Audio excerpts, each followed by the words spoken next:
لاگو ہوئے ہیں۔ اب ہم حج کی اقسام کے اوپر چلتے ہیں۔ حج کی 3 اقسام ہمیں شریعت میں ملتی ہیں۔ پہلی قسم حج افراد کہلاتی ہے۔ افراد کا معنی ہے فرد سے، یعنی اکیلا صرف اور صرف حج کرنا۔ شرعی لحاظ سے یعنی حج کرنے والا صرف حج ہی کی نیت کر کے میقات سے یا میقات کے اندر سے ہی احرام باندھتا ہے۔ یعنی یہ حج جو ہے سمجھ لیجئے یہ ان مکہ کے اندر رہنے والوں ادھر کے رہائشیوں کے لیے ہوتا ہے اسپیشلی، کہ وہ صرف اور صرف سمجھ لیجئے یہی تمتع نہیں کر سکتے، وہ صرف اور صرف حج کا احرام باندھ کے مکے کے اندر سے ہی سمجھ لیجئے وہ کریں گے حج، اور انہوں نے عمرہ اس سفر کے اندر اپنے عمرہ نہیں کرنا ہوتا۔ باقی اس کے حج کے مناسک وہی ہیں جو ابھی ہم اگلے پارٹس کے اندر جا کے حج کے مناسک بیان کریں گے۔ صرف اور صرف اس کے اندر کچھ اختلافات اس حوالے سے پائے جاتے ہیں کہ جو حج افراد والے ہیں ان کے حوالے سے یہ بات ملتی ہے کہ ان کے اوپر قربانی کرنا، جو حج کی ہدی یا قربانی ہوتی ہے وہ فرض نہیں ہوتی، وہ اگر کر لیں تو افضل ہے، یہ ثواب ان کو مل جائے گا، لیکن فرض نہیں ہے۔ اس کے اوپر کچھ علماء کے کلام ہمیں مل جاتے ہیں۔ پھر اسی طریقے سے حج کے دوسری قسم کے اوپر جب ہم جائیں تو حج کی دوسری قسم ہے حج قران۔ قران کا معنی ہوتا ہے ملانا، یعنی حج قران کا مطلب ہے کوئی حج اور عمرہ دونوں کی نیت کر کے میقات سے احرام باندھ لے۔ میقات کیا ہے یہ بھی آگے چل کے آپ کو بتائیں گے۔ ایک مرتبہ یعنی ایک بندہ حج اور عمرے کا اکٹھا لبیک پکارے گا، اور اسی طریقے سے جب وہ عمرہ ادا کر لے گا پہلے، تو وہ عمرہ ادا کرنے کے آخری حصے کے اندر جہاں پہ صحیح کرنے کے بعد وہ اپنا احرام نہیں کھولے گا، اپنی کٹنگ نہیں کروائے گا، باہل نہیں ترشوائے گا، نہ ہی ٹینڈ کروائے گا، ٹھیک ہے، بلکہ اسی حالت میں رہے گا، اور 8 ذی الحجہ کو حج کے مناسک ادا کرنے کے لیے مینا پہنچ جائے گا۔ پھر اس کے بعد سارے مناسک اسی طریقے سے ادا کر کے، اور پھر اس طرح حج کے مناسک جب ہم بتائیں گے تو احرام پھر اس کا اس طریقے سے ختم ہوگا۔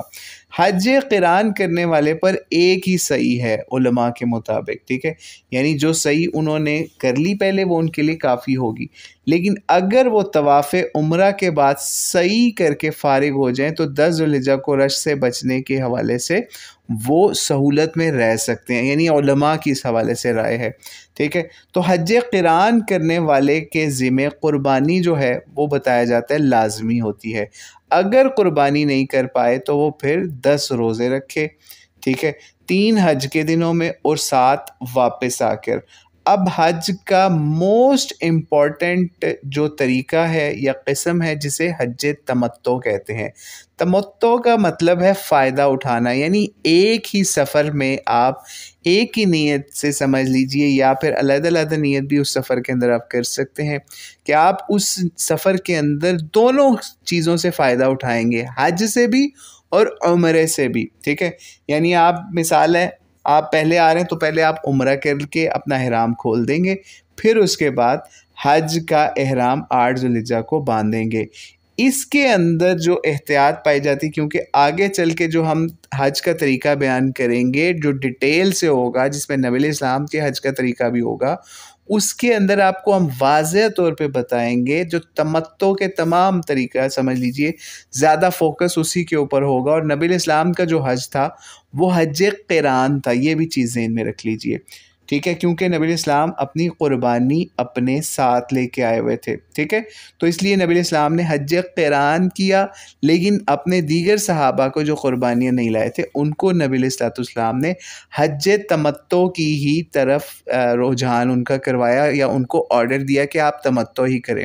اس چیز کے اوپر امت میں اختلاف پایا جاتا ہے کہ افضل حج کون سا ہے، قران یا تمتع۔ کچھ لوگ جو کہ نبی علیہ السلام کے حوالے سے ظاہری کے اوپر جاتے ہیں تو وہ قران کو کہتے ہیں کہ حج قران جو ہے وہ زیادہ افضل ہے، لیکن جو اوور آل نبی علیہ السلام کے آرڈرز کے اوپر، یا نبی علیہ السلام نے صحابہ کو کس حج کی ترکیب دلائی جن کے پاس قربانیاں نہیں تھیں اور وہ پہلے ان کے پاس عمرہ کرنے کا وقت بھی تھا، ان کو نبی علیہ السلام نے حج تمتع کی طرف ترغیب دلائی۔ تو یہ سمجھ لیجئے کہ ہم پاکستان، انڈیا یا اور دور دراز کے ممالک سے آنے والے زیادہ تر حج تمتع کرتے ہیں، ٹھیک ہے، تو اس لیے حج تمتع کے حوالے سے آگے چل کے مزید اس کے اوپر ہم ڈیٹیلز کے اوپر جائیں گے۔ تو یہ حج کی اقسام ہوگی، امید ہے آپ کو اس میں کافی رہنمائی ملی ہوگی۔ اب ہم چلتے ہیں حج کے مناسک کے اوپر۔ حج کے مناسک میں سمجھ لیجئے ہم ایک ایک سٹیپ کے اوپر جائیں گے کہ آپ نے احرام، نیت اور حج کے جو بھی مناسک آئیں گے احرام باندھنے سے لے کے، تو سمجھ لیجئے آخری حج کا جو رکن ہے اس تک، یعنی آپ کے سمجھ لیجئے جمرات تک، یعنی کنکریاں مارنے تک، مینا کے اندر 12-13 ذی الحج تک جتنے بھی مناسک ہیں وہ سارے اس آڈیو یا ویڈیو کے اندر انشاءاللہ ہم بیان کریں گے۔ سب سے پہلے ہم چلتے ہیں حج کے حوالے سے اس کی نیت کی طرف اور احرام کی طرف۔ جب ہم احرام باندھنے سے پہلے کے اعمال کو دیکھتے ہیں نبی علیہ الصلوۃ والسلام کے، تو اس کے اندر ہمیں سب سے پہلے صحیح مسلم 2830 اور مشکات کے اندر 2540 2651 ان روایات کے اندر یہ پتہ چلتا ہے کہ نبی علیہ السلام احرام باندھنے سے پہلے غسل بھی کیا کرتے تھے، اور اس غسل کے دوران یا پھر اس غسل کے ساتھ خوشبو بھی استعمال کیا کرتے تھے۔ ٹھیک ہے، تو اس لیے آپ کو بھی ہمیں بھی احرام باندھنے سے پہلے ایک غسل کرنا ہے، اور پھر اس غسل کے دوران جو ہے اس میں خوشبو بھی لگانی ہے۔ ایون آپ غسل کرنے کے بعد بھی خوشبو لگا سکتے ہیں، لیکن احرام کا لباس پہننے کے بعد آپ اپنے جسم پہ کوئی خوشبو نہیں لگا سکتے۔ ٹھیک ہے، تو اس لیے اس حوالے سے یہ آپ کو فائدہ ہے شریعت کے اندر کہ آپ اپنے جسم کے اوپر خوشبو والے جو بھی عطر سے یا اور جو خوشبوئیں ملتی ہیں، اپنے نہانے کے بعد یا نہانے کے دوران آپ اس خوشبو کو استعمال کریں، اور پھر اس کے بعد جو ہے احرام کے لیے آپ لباس کی طرف جائیں۔ احرام کے لباس کی جب بات کریں تو اس کے اندر مردوں کے لیے 2 چادریں لازم ہوتی ہیں کم از کم، یعنی 2 چادروں کے حوالے سے پھر ہم یہ دیکھتے ہیں کہ امت کے اندر وائٹ لباس جو ہے وہ نبی علیہ الصلوۃ والسلام کا پسندیدہ لباس سمجھا جاتا ہے، اور احادیث کے اندر بھی وائٹ لباس کے حوالے سے بہت زیادہ فضیلتیں وارد ہوئی ہیں۔ تو اس لیے امت نے اسی کے اوپر عمل آج تک تواتر کے ساتھ رکھا ہوا ہے۔ تو احرام کے لیے پھر وائٹ چادریں لیں 2، ٹھیک ہے، صاف چادریں ہوں، اس پہ کوئی کسی قسم کی کوئی نجاست یا کوئی گندگی والا معاملہ نہ ہو،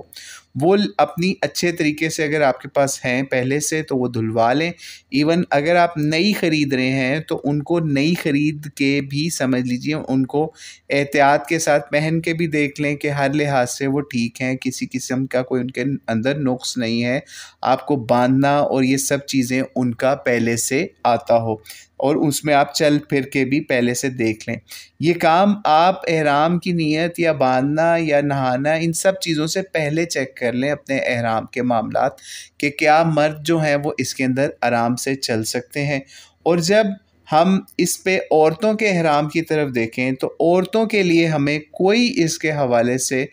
یہ حوالہ نہیں ملتا کہ نبی علیہ الصلوۃ والسلام نے عورتوں کو کوئی اس طرح کی ریسٹرکشن لگائی ہو کہ انہوں نے 2 چادریں لینی ہیں یا 3 چادریں باندھنی ہیں اپنے جسم کے ساتھ، یا کوئی جس طرح مردوں کا احرام ہے، بلکہ ان کے لیے جو تلقین ہے وہ اس میں یہ ہے کہ عورتیں جو ہیں وہ اپنے منہ کے اوپر نقاب اور دستانے نہیں پہنیں گی، جو صحیح بخاری 1838 نمبر روایت کے اندر آتا ہے۔ یعنی ایک خاص قسم کی سمجھ لیجئے خوبصورتی والے برقعے یا نقاب والے ہوتے تھے معاملات، وہ ان چیزوں سے صحیح بخاری کی روایتوں کے اندر نبی علیہ السلام کی طرف سے منع کیا گیا ہے کہ وہ آپ استعمال نہیں کریں گی، اور دستانے بھی نہیں پہنیں گی۔ تو اس حوالے سے پھر عورتوں کو جو ہے وہ صاف اور جو ایسے سادہ کپڑے ہیں جس کے اندر کوئی اٹریکشن نہ ہو، وہ انہوں نے ایز احرام یوز کرنے ہیں، اور اوپر سے کچھ سادہ ایسی چادریں لے لیں کہ اگر آپ رش یا کوئی ایسی جگہ پہ ہوں جہاں غیر مردوں سے آپ کا سفر میں سامنا ہو تو آپ اپنا ان سے چہرہ بھی ڈھک سکتے ہیں۔ جیسے ابو داؤد کے اندر ضعیف روایت ہے، اور دیگر کتابوں کے اندر بھی ایسی روایات مل جاتی ہیں کہ حضرت عائشہ یا پھر ازواج جو ہیں وہ چادر سے اپنا چہرہ جو ہے احرام کی حالت میں ڈھانپ بھی لیا کرتی تھی۔ تو یہ احرام کے حوالے سے کچھ چیزیں آپ کو بتا دی ہم نے۔ اور مردوں کے حوالے سے ایک اور معاملہ بھی ہے کہ مردوں میں جو محرم ہے یا جو سمجھ لیجئے احرام کے اندر بندہ ہوگا، وہ سمجھ لیجئے اس کے حوالے سے ہمیں وہ جو اپنا سر ہے اس کو اس نے اوپن رکھنا ہے، ٹھیک ہے۔ اس حوالے سے نبی صلی اللہ علیہ وسلم سے ایک مرتبہ پوچھا بھی گیا احرام کے حوالے سے کہ مردوں کا احرام کے لباس کے حوالے سے، تو نبی صلی اللہ علیہ وسلم نے پھر اس کے اوپر بتایا، سمجھایا لوگوں کو کہ آپ نے اس میں کوئی سلے ہوئے کوئی کرتا وغیرہ ہے وہ نہیں پہن سکتے، امامہ نہیں باندھ سکتے، کوئی پاجامہ نہیں پہن سکتے، کوئی بران کوٹ جو ہوتے ہیں وہ نہیں پہن سکتے، موزے نہیں پہن سکتے۔ لیکن اگر کسی کے پاس جوتی نہیں ہے، ٹھیک ہے، احادیث میں ملتا ہے کہ اگر کسی کے پاس جوتی نہیں ہے تو وہ موزے جو ہیں وہ ٹخنوں کے سمجھ لیجئے ایریا کے قریب سے کاٹ کے ان کو ایز جوتا بھی یوز کر سکتا ہے۔ لیکن وہ شخص کوئی ایسا کپڑا نہ پہنے جس میں کوئی زعفران یا ورس لگا ہو۔ صحیح بخاری 1542 کے اوپر یہ روایت مل جاتی ہے، اور امام بخاری کا قول بھی ملتا ہے کہ محرم یا احرام والا بندہ اپنا سر دھو سکتا ہے لیکن کنگھا نہ کرے، بدن بھی نہ کھجائے، اور اپنے جو ہے سمجھ لیجئے ویسے اگر اس کے سر میں کوئی چیز ہے تو اس کو جھاڑ کے زمین کے اوپر ڈال سکتا ہے، ٹھیک ہے۔ اس لیے ایک چیز اور سمجھ لیجئے کہ ہمارے ہاں لوگ جو احرام کے اندر مرد خاص طور پہ کینچی چپلیں پہنتے ہیں، تو کینچی چپلوں کے حوالے سے کوئی اسلام نے سختی نہیں کی، نبی علیہ الصلوۃ والسلام نے کوئی سختی ایسا معاملہ نہیں کیا، لیکن اس میں صرف یہ احتیاط ہے جیسے ہم نے پہلے آپ کو بتایا نا 1542 کے اوپر صحیح بخاری کے اندر یا اور جگہوں کے اوپر جو احرام کے اندر لباس کے حوالے سے احتیاطیں بتائی گئیں، یا پھر آپ کے موزے اگر آپ کے جوتے نہیں ہیں تو اس میں ان چیزوں سے پتہ یہ چلتا ہے، صرف آپ کے سمجھ لیجئے ایسی جوتی پہننے جس کے اندر آپ کے ٹخنے پورے کور نہ ہو، ٹھیک ہے۔ تو ٹخنوں سے اوپر والا معاملہ جو ہے وہ آپ کا اوپن ہونا چاہیے، اس سے نیچے نیچے آپ جوتی ایسی پہن سکتے ہیں، ٹھیک ہے۔ یعنی نارمل جوتیاں جو ہوتی ہیں جس کے اندر آپ کے ٹخنے اوپن ہوتے ہیں وہ آپ پہنے، کوئی ایسا مسئلہ نہیں ہے۔ اور حج کے سفر کے اندر جب آپ چلتے ہیں اپنے گھر سے بھی، عمرے میں بھی، حج میں بھی، تو آپ کو اس وقت پتہ چلے گا، ہماری یہ بات آپ کو یاد آئے گی کہ جن لوگوں نے کینچی چپلیں پہنی ان کا بہت برا حال ہو جاتا ہے، پاؤں چھل جاتے ہیں اور بہت پاؤں کے ساتھ تباہی مچتی ہے۔ تو اس لیے یہ کوئی اسلام کا کوئی ایسا رکن نہیں ہے، حج کا کوئی ایسا رکن نہیں ہے کہ آپ نے کینچی چپل پہن کر ہی آپ کا احرام والا معاملہ ہوگا، ٹھیک ہے۔ تو یہ تو ہم نے کچھ احتیاطیں یا کوئی معاملات آپ کو احرام کے حوالے سے، چپل کے حوالے سے، یا عورتوں یا مردوں کے لباس کے حوالے سے بتا دیے۔ اور عورتیں جو ہیں کوئی ایسے باریک لباس نہ پہنیں جس میں ان کا جسم واضح ہو رہا ہو یا نظر آ رہا ہو، اور ایسے فیشنی برقعے بھی پہننے کی بھی ان کو اجازت نہیں، جس کا ہم آپ کو پہلے بھی بتا چکے۔ بڑی بڑی کالی چادریں یا کوئی ایسی چادریں لے لیں، جس طریقے سے آپ حج عمرے پہ جائیں گے تو آپ کو وہاں اکثر عرب عورتیں ایجپٹ کی یا پھر ایران کی بھی نظر آئیں گی، انہوں نے بہت بڑی بڑی چادریں لی ہوتی ہیں، سر سے لے کے زمین تک رگڑ رہی ہوتی ہیں، ایسی زبردست انہوں نے چادریں بڑے سائز کی خریدی ہوتی ہیں یا پہنی ہوتی ہیں، اور ان کے چہرے بھی کور ہوتے ہیں، ٹھیک ہے۔ باقی پاکستان انڈیا کے اکثر لوگ جو ہیں ٹوپیاں پہن کے اوپر سے اپنے جو ہے جلباب لٹکا لیتے ہیں، تو وہ بھی طریقہ کوئی اتنا خاص نہیں ٹھیک، لیکن زیادہ بہتر یہی ہے کہ آپ بڑی چادریں لیں اور ان سے جو ہے وہ اگر کسی کو چہرہ کور کرنا ہے وہ کر لے، اور لیکن اگر کوئی چہرہ اوپن بھی رکھتا ہے تو اس کے اوپر اس کو احتیاط صرف یہ کرنی ہے جس طرح ازواج کا عمل ملتا ہے کچھ روایتوں سے کہ وہ اپنے چہرے کور کر لیتی ہیں کہ اس وقت جب وہ کسی بھیڑ یا ایسی جگہ پہ آئیں۔ تو آج تو سفر میں آپ کو جگہ جگہ پہ بھیڑ بندوں کی نظر آئے گی، تو اس لیے فتنے سے بچنے کے لیے بہتر ہے آپ اپنے چہرے جو ہیں وہ کور کر کے رکھیں، لیکن اس میں کوئی فیشنی برقعے یا نقاب نہ ہو اس کے اندر ہو، بڑی چادروں سے یہ کام کر لیں۔ تو یہ تو ہو گیا احرام کے لباس کا معاملہ، خوشبو کا معاملہ اور یہ سب چیزیں۔ عورتیں جو ہیں کسی قسم کی اٹریکشن نہیں کریں گی، کسی قسم کی خوشبو جو ہے اپنے لباس کے اندر نہیں لگائیں گی۔ مہندیاں جو ہے عورت کی جو خوشبو جس کو کہا جاتا ہے، جو ظاہری خوشبو بھی ہوتی ہے دیکھنے میں نظر آتی ہے، وہ بھی اپنے ہاتھوں پہ، بازوں کسی جگہ پہ نہیں لگائیں گی، کیونکہ احرام کے اندر آپ کو اپنے ہاتھ جو ہیں وہ بھی آپ گلوز سے کور نہیں کر سکتی۔ ویسے آپ چادر کے اندر اگر ان کو رکھیں اور چلتے رہیں تو کوئی مسئلہ نہیں، اور اگر آپ نے مہندی لگائی ہوئی اپنے ہاتھوں پہ، پاؤں پہ، اور وہ ویزیبل ہو گئی لوگوں کو، تو فتنے کا باعث بن سکتی ہے، بجائے اس کے ثواب کے آپ کے لیے وہ گناہ کا بھی باعث بن سکتی ہے۔ اب ہم بات کر لیتے ہیں کہ احرام باندھنے کی جگہ یا احرام کی نیت کرنے کی جگہ یا ان کے میقات کے حوالے سے۔ جب ہم میقات کی بات کرتے ہیں تو میقات ان مقامات کو کہتے ہیں کہ جہاں سے آپ بغیر احرام باندھے ہوئے حج عمرے کے سفر کے اوپر نہیں کراس کر سکتے، اور یہ نبی الاسلام کے حوالے سے احادیث میں ہمیں 1524 صحیح بخاری اور 1526 کے اوپر واضح روایت ملتی ہے کہ رسول اللہ صلی اللہ علیہ وسلم نے مدینے والوں کے لیے ذوالحلیفہ، شام والوں کے لیے جحفہ، نجد والوں کے لیے قرن المنازل، یمن والوں کے لیے، یمن والوں کے لیے، یا پاکستان سے بھی جو لوگ آ رہے تھے وہ بھی اسی رستے سے آتے ہیں تو یمن والوں کے لیے یلملم ہے۔ یہ میقات فرمایا گیا ان ملک والوں کے لیے ہیں، اور دوسرے ملکوں والوں کے لیے بھی جو بھی یہاں سے گزر کر حرم جا رہے ہوں، حج عمرے کا ارادہ رکھتے ہوں اور جو میقات کے اندر رہتے ہوں، ان کے لیے احرام باندھنے کی جگہ ان کے گھر ہیں، یہاں تک کہ مکہ کے لوگ بھی مکہ سے ہی احرام باندھیں گے، او کما قال علیہ الصلوۃ والسلام۔ تو یہ ہمیں صحیح بخاری کی 1524 1526 سے بھی میقات کا بھی مسئلہ پتہ چل گیا۔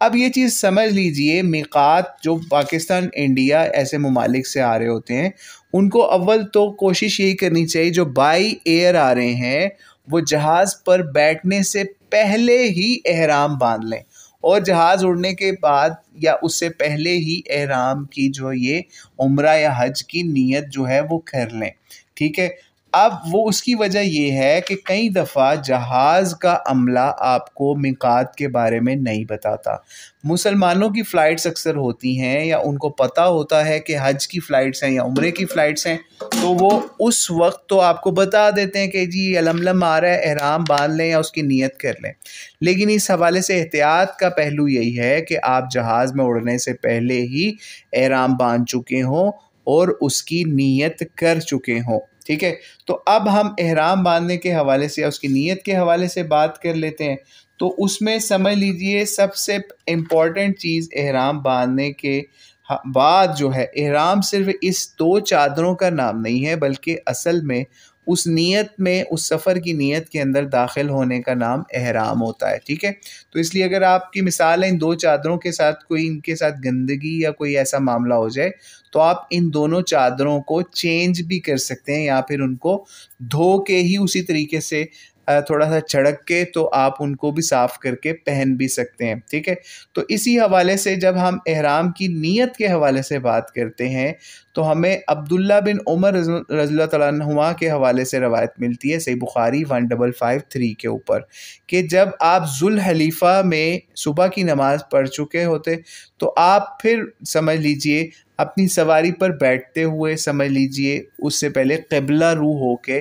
پھر لبیک کہنا شروع کر دیتے تاکہ آپ احرام میں داخل ہو جائیں، اس حوالے سے، ٹھیک ہے۔ تو اس سے بھی پتہ چلتا ہے کہ کس طریقے سے جو عبداللہ ابن عمر تھے وہ احرام کے حوالے سے یہ اہتمام کیا کرتے تھے، چونکہ نبی الاسلام کے صحابی ہیں تو ان کو نبی الاسلام کی سنت کے حوالے سے بھی اس سے پتہ چلتا ہے کہ پتہ تھا کہ قبلہ رخ ہو کے آپ نے لبیک پکارنا ہے تو آپ حرم یا احرام کے اندر سمجھ لیجئے اس سفر کے اندر داخل ہو جائیں گے، ٹھیک ہے، حج یا عمرے کے لیے۔ تو اس میں اور بھی روایتیں ملتی ہیں جس کے اندر جو ہے عمرے یا حج کی نیت کے حوالے سے بھی ہمیں بیان مل جاتا ہے، جس میں ہم 1570 جو صحیح بخاری کی ہے اس کے اندر بھی جب ہم دیکھیں کہ صحابہ نے بیان کیا کہ جب وہ نبی الاسلام کے ساتھ حج کے لیے نکلے تو انہوں نے کیا پکارا، لبیک اللہم لبیک بالحج، ٹھیک ہے، صرف حج کے لیے انہوں نے پکارا، اور بعد میں نبی الاسلام نے جب ان کو حکم دیا تو انہوں نے اس کو عمرے میں بھی کنورٹ کر لیا۔ تو اس سے پتہ چلتا ہے صحیح بخاری 1570 سے کہ اگر آپ عمرے کے سفر پہ نکل رہے ہیں تو لبیک اللہم لبیک بالعمرہ کہہ لیں، اور اگر ساتھ میں آپ قران کر رہے ہیں یعنی حج اور عمرے کی کٹھی نیت کرنا چاہ رہے ہیں تو پھر آپ اس کو بالحج والعمرہ بھی کہہ سکتے ہیں، لبیک اللہم لبیک بالحج والعمرہ، ٹھیک ہے۔ لیکن تمتع کے لیے اگر آپ جا رہے ہیں تو پھر آپ سمجھ لیجئے چونکہ آپ سفر میں پہلے جو ہے وہ عمرہ کریں گے اور پھر احرام کھول کے پھر آپ حج کریں گے، تو اس لیے آپ اس کے لیے لبیک اللہم لبیک بالعمرہ والحج بھی کہہ سکتے ہیں، ٹھیک ہے، دونوں طریقے سے ٹھیک ہے۔ اور ایون اگر کسی کو یہ نہیں آتا وہ سمپل جو ہے لبیک جو ہے وہ تلبیہ جو ہے وہ پکار لے، لبیک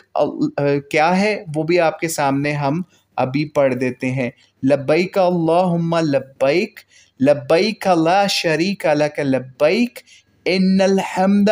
والنعمت لک والملک لا شریک لک. ٹھیک ہے، یہ لبیک ہے، اس کا ترجمہ بھی آپ کو انشاءاللہ ڈسپلے کر دیں گے. اس کو اچھے طریقے سے یاد کر لیں، اس کو گھول کے پی لیں، سمجھ لیں اس کا مطلب کیا ہے، مقصد کیا ہے کہ آپ اللہ کے راستے میں اللہ اللہ کرتے ہوئے جا رہے ہیں. ٹھیک ہے، تو یہ پکار کے آپ نے جو ہے وہ اپنا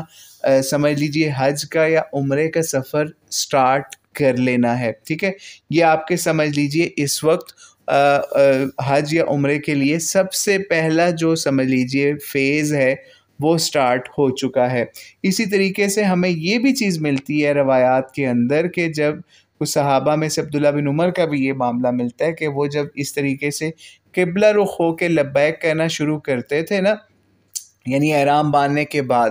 تو اس میں ہمیں یہ بھی ملتا ہے کہ وہ اللہ تعالیٰ کی اسپیشل تسبیح اور تحمید یا حمد بھی بیان کیا کرتے تھے، یعنی سبحان اللہ والحمد للہ اللہ اکبر. یہ بھی آپ قبلہ رخ ہو کے جتنا آپ کا دل کرتا ہے آسانی سے آپ اس کو بھی احرام باندھنے کے بعد پکار سکتے ہیں. ٹھیک ہے، اور جو ہے وہ سفر میں آسانی کے لیے امت کے اندر ایک اور طریقہ بھی رائج ہے، وہ یہ ہے کہ 2 نوافل بھی آپ اس حوالے سے پڑھ سکتے ہیں. ٹھیک ہے، اور اسی طریقے سے ہمیں احادیث کے اندر احرام باندھنے کے بعد یا اس میں سمجھ لیجئے ایک احتیاط والی دعا بھی ملتی ہے جو صحیح بخاری 5089 کے اوپر ملتی ہے کہ نبی علیہ السلام نے ایک کسی عورت کو غالباً یا کسی فرد کو یہ دعا سکھائی کہ کیونکہ وہ بیماری ہے، اس کا کوئی اور معاملہ تھا، تو اس کو پھر یہ سمجھا دی دعا. کیا دعا سمجھائی نیت کے حوالے سے؟ اللہم محلی حیث حبستنی، یعنی یہ آپ لازمی کوشش کریں پڑھ لیں. یہ دعا کا مطلب ہے اے اللہ میں اس وقت حلال ہو جاؤں گا یا گی جب تک تو مجھے روک کے لے گا. یعنی اگر آپ کے سفر میں کوئی مصیبت کوئی پرابلم ہو جائے اور آپ کا سفر ڈسکنٹینیو ہو جائے بیماری کی وجہ سے، حالات کی وجہ سے، تو آپ کے اوپر کوئی کفارہ یا کوئی فدیہ اس کا لازم نہیں آئے گا. یہ آپ نے نیت اس طریقے سے بھی ایک کر لی یا دعا کر لی اللہم محلی حیث حبستنی. ٹھیک ہے، تو اس سے بھی ہمیں آسانی والا معاملہ ہو جائے گا. اب آپ کا سمجھ لیجئے سفر حج کا سٹارٹ ہو چکا ہے، آپ جہاز میں ہیں، بحری جہاز میں، جس میں بھی ہیں، اللہ کا ذکر کرتے جائیں اور اس کے حوالے سے آپ نے یہ کام کرتے رہنا ہے تاکہ اللہ تعالیٰ آپ کے سفر کو بھی برکتوں والا کرے. اس میں لبیک بھی پکاریں. ٹھیک ہے، لبیک پکارنے کے حوالے سے کچھ احتیاطیں ہیں وہ بھی ذہن نشین کر لیں کہ جس وقت اگر آپ کی فلائٹ جو ہے مدینے لینڈ کرنی ہے اور آپ احرام کے اندر نہیں ہیں تو آپ نے لبیک نہیں پکارنا. ٹھیک ہے، باقی ذکر اذکار جو بھی ہیں وہ کرتے رہے. لیکن جب آپ کی فلائٹ جدہ لینڈ کر رہی ہے وہاں آپ بے شک رستے میں لبیک پکارتے رہیں. اور اسی طریقے سے جب جدہ سے آپ کی آگے گاڑی ہے یا پھر آپ نے وہاں سے کسی اور سواری کے اوپر جانا ہے تو اس کے اوپر بھی اونچی آواز میں آپ لبیک پکارتے رہیں. اور کس وقت تک لبیک پکارنا ہے؟ جس وقت تک آپ حرم میں داخل نہیں ہو جاتے یا حرم کی عمارتیں یا وہ چیزیں آپ کو نظر نہیں آ جاتی اس وقت تک لبیک پکارتے رہیں. لیکن جب آپ حدود حرم میں داخل ہو جائیں گے آپ کو نظر آ جائے گا مکے کے اندر جب حدود حرم آتی تو پتہ چل جاتا ہے، تو پھر اس کے بعد آپ بے شک لبیک پکارنا بند کر دیں. کیونکہ ہمیں حضرت عبداللہ بن عمر کے حوالے سے مل جاتا ہے کہ وہ اس حوالے سے ان کا یہ عمل تھا کہ وہ لبیک پکارنا اس وقت بند کر جاتے تھے جب وہ حرم مکہ میں داخل ہوتے تھے. صحیح بخاری کے اندر 1553 روایت کے اندر ہمیں مل جاتا ہے کہ انہوں نے لبیک پکارنا اس وقت تک کیا جب تک وہ حرم میں داخل نہیں ہو گئے یا پھر حرم کی عمارتیں ان کو نظر نہیں آ گئی یا حرم کے قریب نہیں پہنچ گئے. تو اس لیے وہاں حرم میں پہنچ کے آپ نے لبیک پکارنا اونچی آواز سے بند کر دینا ہے. ٹھیک ہے، اور ایک اور چیز اس میں ایک اور چیز کا بھی احتیاط کریں کہ لبیک پکارتے ہوئے عورتیں جو ہیں وہ آہستہ یا پھر خاموشی کے ساتھ اپنے منہ کے اندر لبیک پکاریں گی بہت آہستہ آواز میں، لیکن جو مرد ہیں وہ اونچی آواز میں لبیک پکاریں گے تو وہ زیادہ بہتر ہے۔ لیکن کسی کا گلا خراب ہو گیا، کسی کے ساتھ کوئی پرابلم ہو گئی ہے، وہ بے شک پھر نارمل آواز میں پکار لے تو وہ اس کا اوپر بھی کوئی معاملہ نہیں ہے، ٹھیک ہے۔ تو اس لیے لبیک آپ نے جو ہے وہ اللہ کا یہ ترانہ جو ہے وہ لازمی اس سفر کے اندر زیادہ سے زیادہ پکارتے رہنا ہے۔ اب ہم نبی علیہ الصلوۃ والسلام کے حج اور عمرے کی طرف دیکھتے ہیں۔ صحیح مسلم کے اندر اور دیگر کتابوں کے اندر ایک بہت زبردست اور بہت طویل روایت ہے۔ ہمارا مشورہ ہے جو لوگ بھی حج عمرے پہ جائیں اس کو خود بھی فرداً اس روایت کا مطالعہ ضرور کریں۔ صحیح مسلم کے اندر 1218 کے اوپر یہ روایت ہے، اور جعفر بن محمد یا امام جعفر الصادق علیہ السلام جو ہیں وہ اپنے والد امام محمد باقر علیہ السلام سے یہ روایت کرتے ہیں، ٹھیک ہے۔ تو بہت خوبصورت روایت ہے کہ جابر بن عبداللہ رضی اللہ عنہ کے گھر گئے اور وہاں پہ انہوں نے کس طریقے سے حج کے حوالے سے جو نبی علیہ الصلوۃ والسلام کا حج ہے اس کے حوالے سے پوچھا۔ تو بہرحال ابھی ہم چلتے ہیں نبی علیہ الصلوۃ والسلام کے اسی روایت کے اوپر 1218 صحیح مسلم کے اندر۔ اور صحیح مسلم کے اندر جب ہم دیکھیں طویل روایت ہے، اس وقت ہم جب نبی علیہ الصلوۃ والسلام حرم میں داخل ہوتے ہیں اس حوالے سے ابھی بات کرتے ہیں، یعنی مدینہ ذوالحلیفہ سے نبی علیہ السلام نے احرام باندھا، اور پھر اس کے بعد یا مدینہ سے احرام باندھ کے ذوالحلیفہ گئے اور پھر وہاں سے مکے کا سفر کیا لبیک پکارتے ہوئے۔ پھر اس کے بعد جب نبی علیہ الصلوۃ والسلام یہاں مکہ پہنچتے ہیں، ٹھیک ہے، تو مکہ پہنچ کے نبی علیہ الصلوۃ والسلام حرم میں داخل ہوتے ہیں۔ پھر حرم میں داخل ہو کے نبی علیہ الصلوۃ والسلام کس طریقے سے اپنا طواف شروع کرتے ہیں، اور یہاں بھی آپ کو یہ نہیں ملے گا کہ نبی علیہ الصلوۃ والسلام نے صحابہ کو کوئی تلقین کی ہو کہ کعبے کے اوپر پہلی نظر پڑے گی تو جو مانگنا ہے مانگ لو، اس سے آپ کی ساری دعائیں قبول ہو جائیں گی۔ ہمارے ہاں اکثر یہ بھی روایت پڑ چکی ہے کہ وہ لوگ کیا کرتے ہیں کہ سر جھکائے ہوئے کعبے تک پہنچتے ہیں اور پھر پہلی نظر دیکھتے ہیں اور پھر کہتے ہیں کہ جناب ہم جو بھی یہاں پہ دعائیں مانگیں اللہ اس کو سب کو قبول کر لے۔ اس طرح کی مختلف دعائیں لوگوں نے ایجاد کی ہوئی ہیں، لیکن نبی علیہ الصلوۃ والسلام نے کوئی ایسی تلقین صحابہ کو صحیح روایات کے مطابق نہیں کی۔ تو اس حوالے سے آپ ویسے جو ہے کچھ دعائیں ملتی ہیں جس کے اندر نبی علیہ السلام کے صحابہ نے مختلف انداز میں کعبے کو دیکھ کے دعائیں کی ہیں، لیکن اس میں بھی یہ کہیں نہیں ملتا کہ پہلی نظر کے اوپر ہی کوئی ایسی دعائیں جو ہیں وہ مانگی جائیں جس سے آپ کا کوئی سمجھ لیجئے ساری دعائیں قبول ہو جائیں یا جو آپ مانگیں گے وہ قبول ہو جائے گا۔ ابھی ہم اس طرف چلتے ہیں، اسی روایت صحیح بخاری صحیح مسلم 1218 کے اوپر کہ جب حضرت جابر رضی اللہ عنہ نے فرمایا کہ ہماری نیت، ان کی نیت حج کے علاوہ جو نہیں تھی اور نہ ہی عمرے کو وہ جانتے تھے کہ حج کے ایام میں کریں، تو نبی علیہ السلام کے ساتھ لیکن وہ مکے گئے، اور پھر طواف کس طریقے سے نبی علیہ السلام نے شروع کیا کہ سب سے پہلے آپ نے حرم میں پہنچ کے حجر اسود کا استلام کیا، یعنی حجر اسود کو چھوا، یا پھر اس کو دور سے، اگر آپ کے لیے آج آسانی نہیں ہے تو آپ دور سے جو ہے اللہ اکبر کہہ کے یا بسم اللہ اللہ اکبر کہہ کے اپنا طواف شروع کریں گے۔ بہرحال نبی علیہ الصلوۃ والسلام نے اس کو چھوا، یا پھر ہونٹوں سے یا ہاتھوں سے اس کو استلام کہتے ہیں، ٹھیک ہے۔ پھر نبی علیہ الصلوۃ والسلام نے اپنا طواف شروع کیا، اور 3 چکر جو شروع والے ہوتے ہیں اس میں چھوٹے قدم اٹھاتے اور کندھوں کو حرکت دیتے ہوئے تیز چلے، ٹھیک ہے، اس کو رمل بھی کہتے ہیں، ٹھیک ہے۔ تو پھر نبی علیہ السلام اس طریقے سے تیز چلے، اور پھر اس کے بعد 4 چکر جو تھے باقی کے اس کے اندر نبی علیہ السلام نارمل چال چلے، ٹھیک ہے۔ پھر جب یہ سمجھ لیجئے نبی علیہ السلام کا طواف ہو رہا ہے اس وقت، طواف کے دوران ایک چیز لازمی آپ نے ذہن میں رکھنی ہے، وہ یہ کہ اللہ تعالیٰ آپ کو دیکھ رہا ہے۔ ویسے تو ہر جگہ پہ اللہ کریم آپ کو دیکھ رہے ہیں، لیکن یہاں پہ اپنی نظروں کی حفاظت بہت اچھے طریقے سے کرنی ہے، کیونکہ پوری دنیا سے وہاں پہ خواتین مرد سارے آئے ہوتے ہیں، تو اس میں خواتین اور مردوں نے غیر محرم کسی کے اوپر، کسی کے چہرے کے اوپر، اس کی آنکھوں پہ، اس کے باڈی پارٹس پہ اپنی نظریں نہیں ٹکانی، ٹھیک ہے۔ اس حوالے سے احتیاط کریں۔ دوسری ایک اور چیز جو ہے وہ اہم، وہ یہ کہ جو مرد حضرات ہیں وہ جس وقت احرام باندھتے ہیں اسی وقت سے اپنا کندھا ننگا کرنا شروع کر دیتے ہیں. تو ایسا آپ نے نہیں کرنا، بلکہ جب آپ خانہ کعبہ میں داخل ہوں گے، اس کے قریب آئیں گے، اپنا احرام جو ہے اس کو آپ نے اس وقت اپنا رائٹ شولڈر جو ہے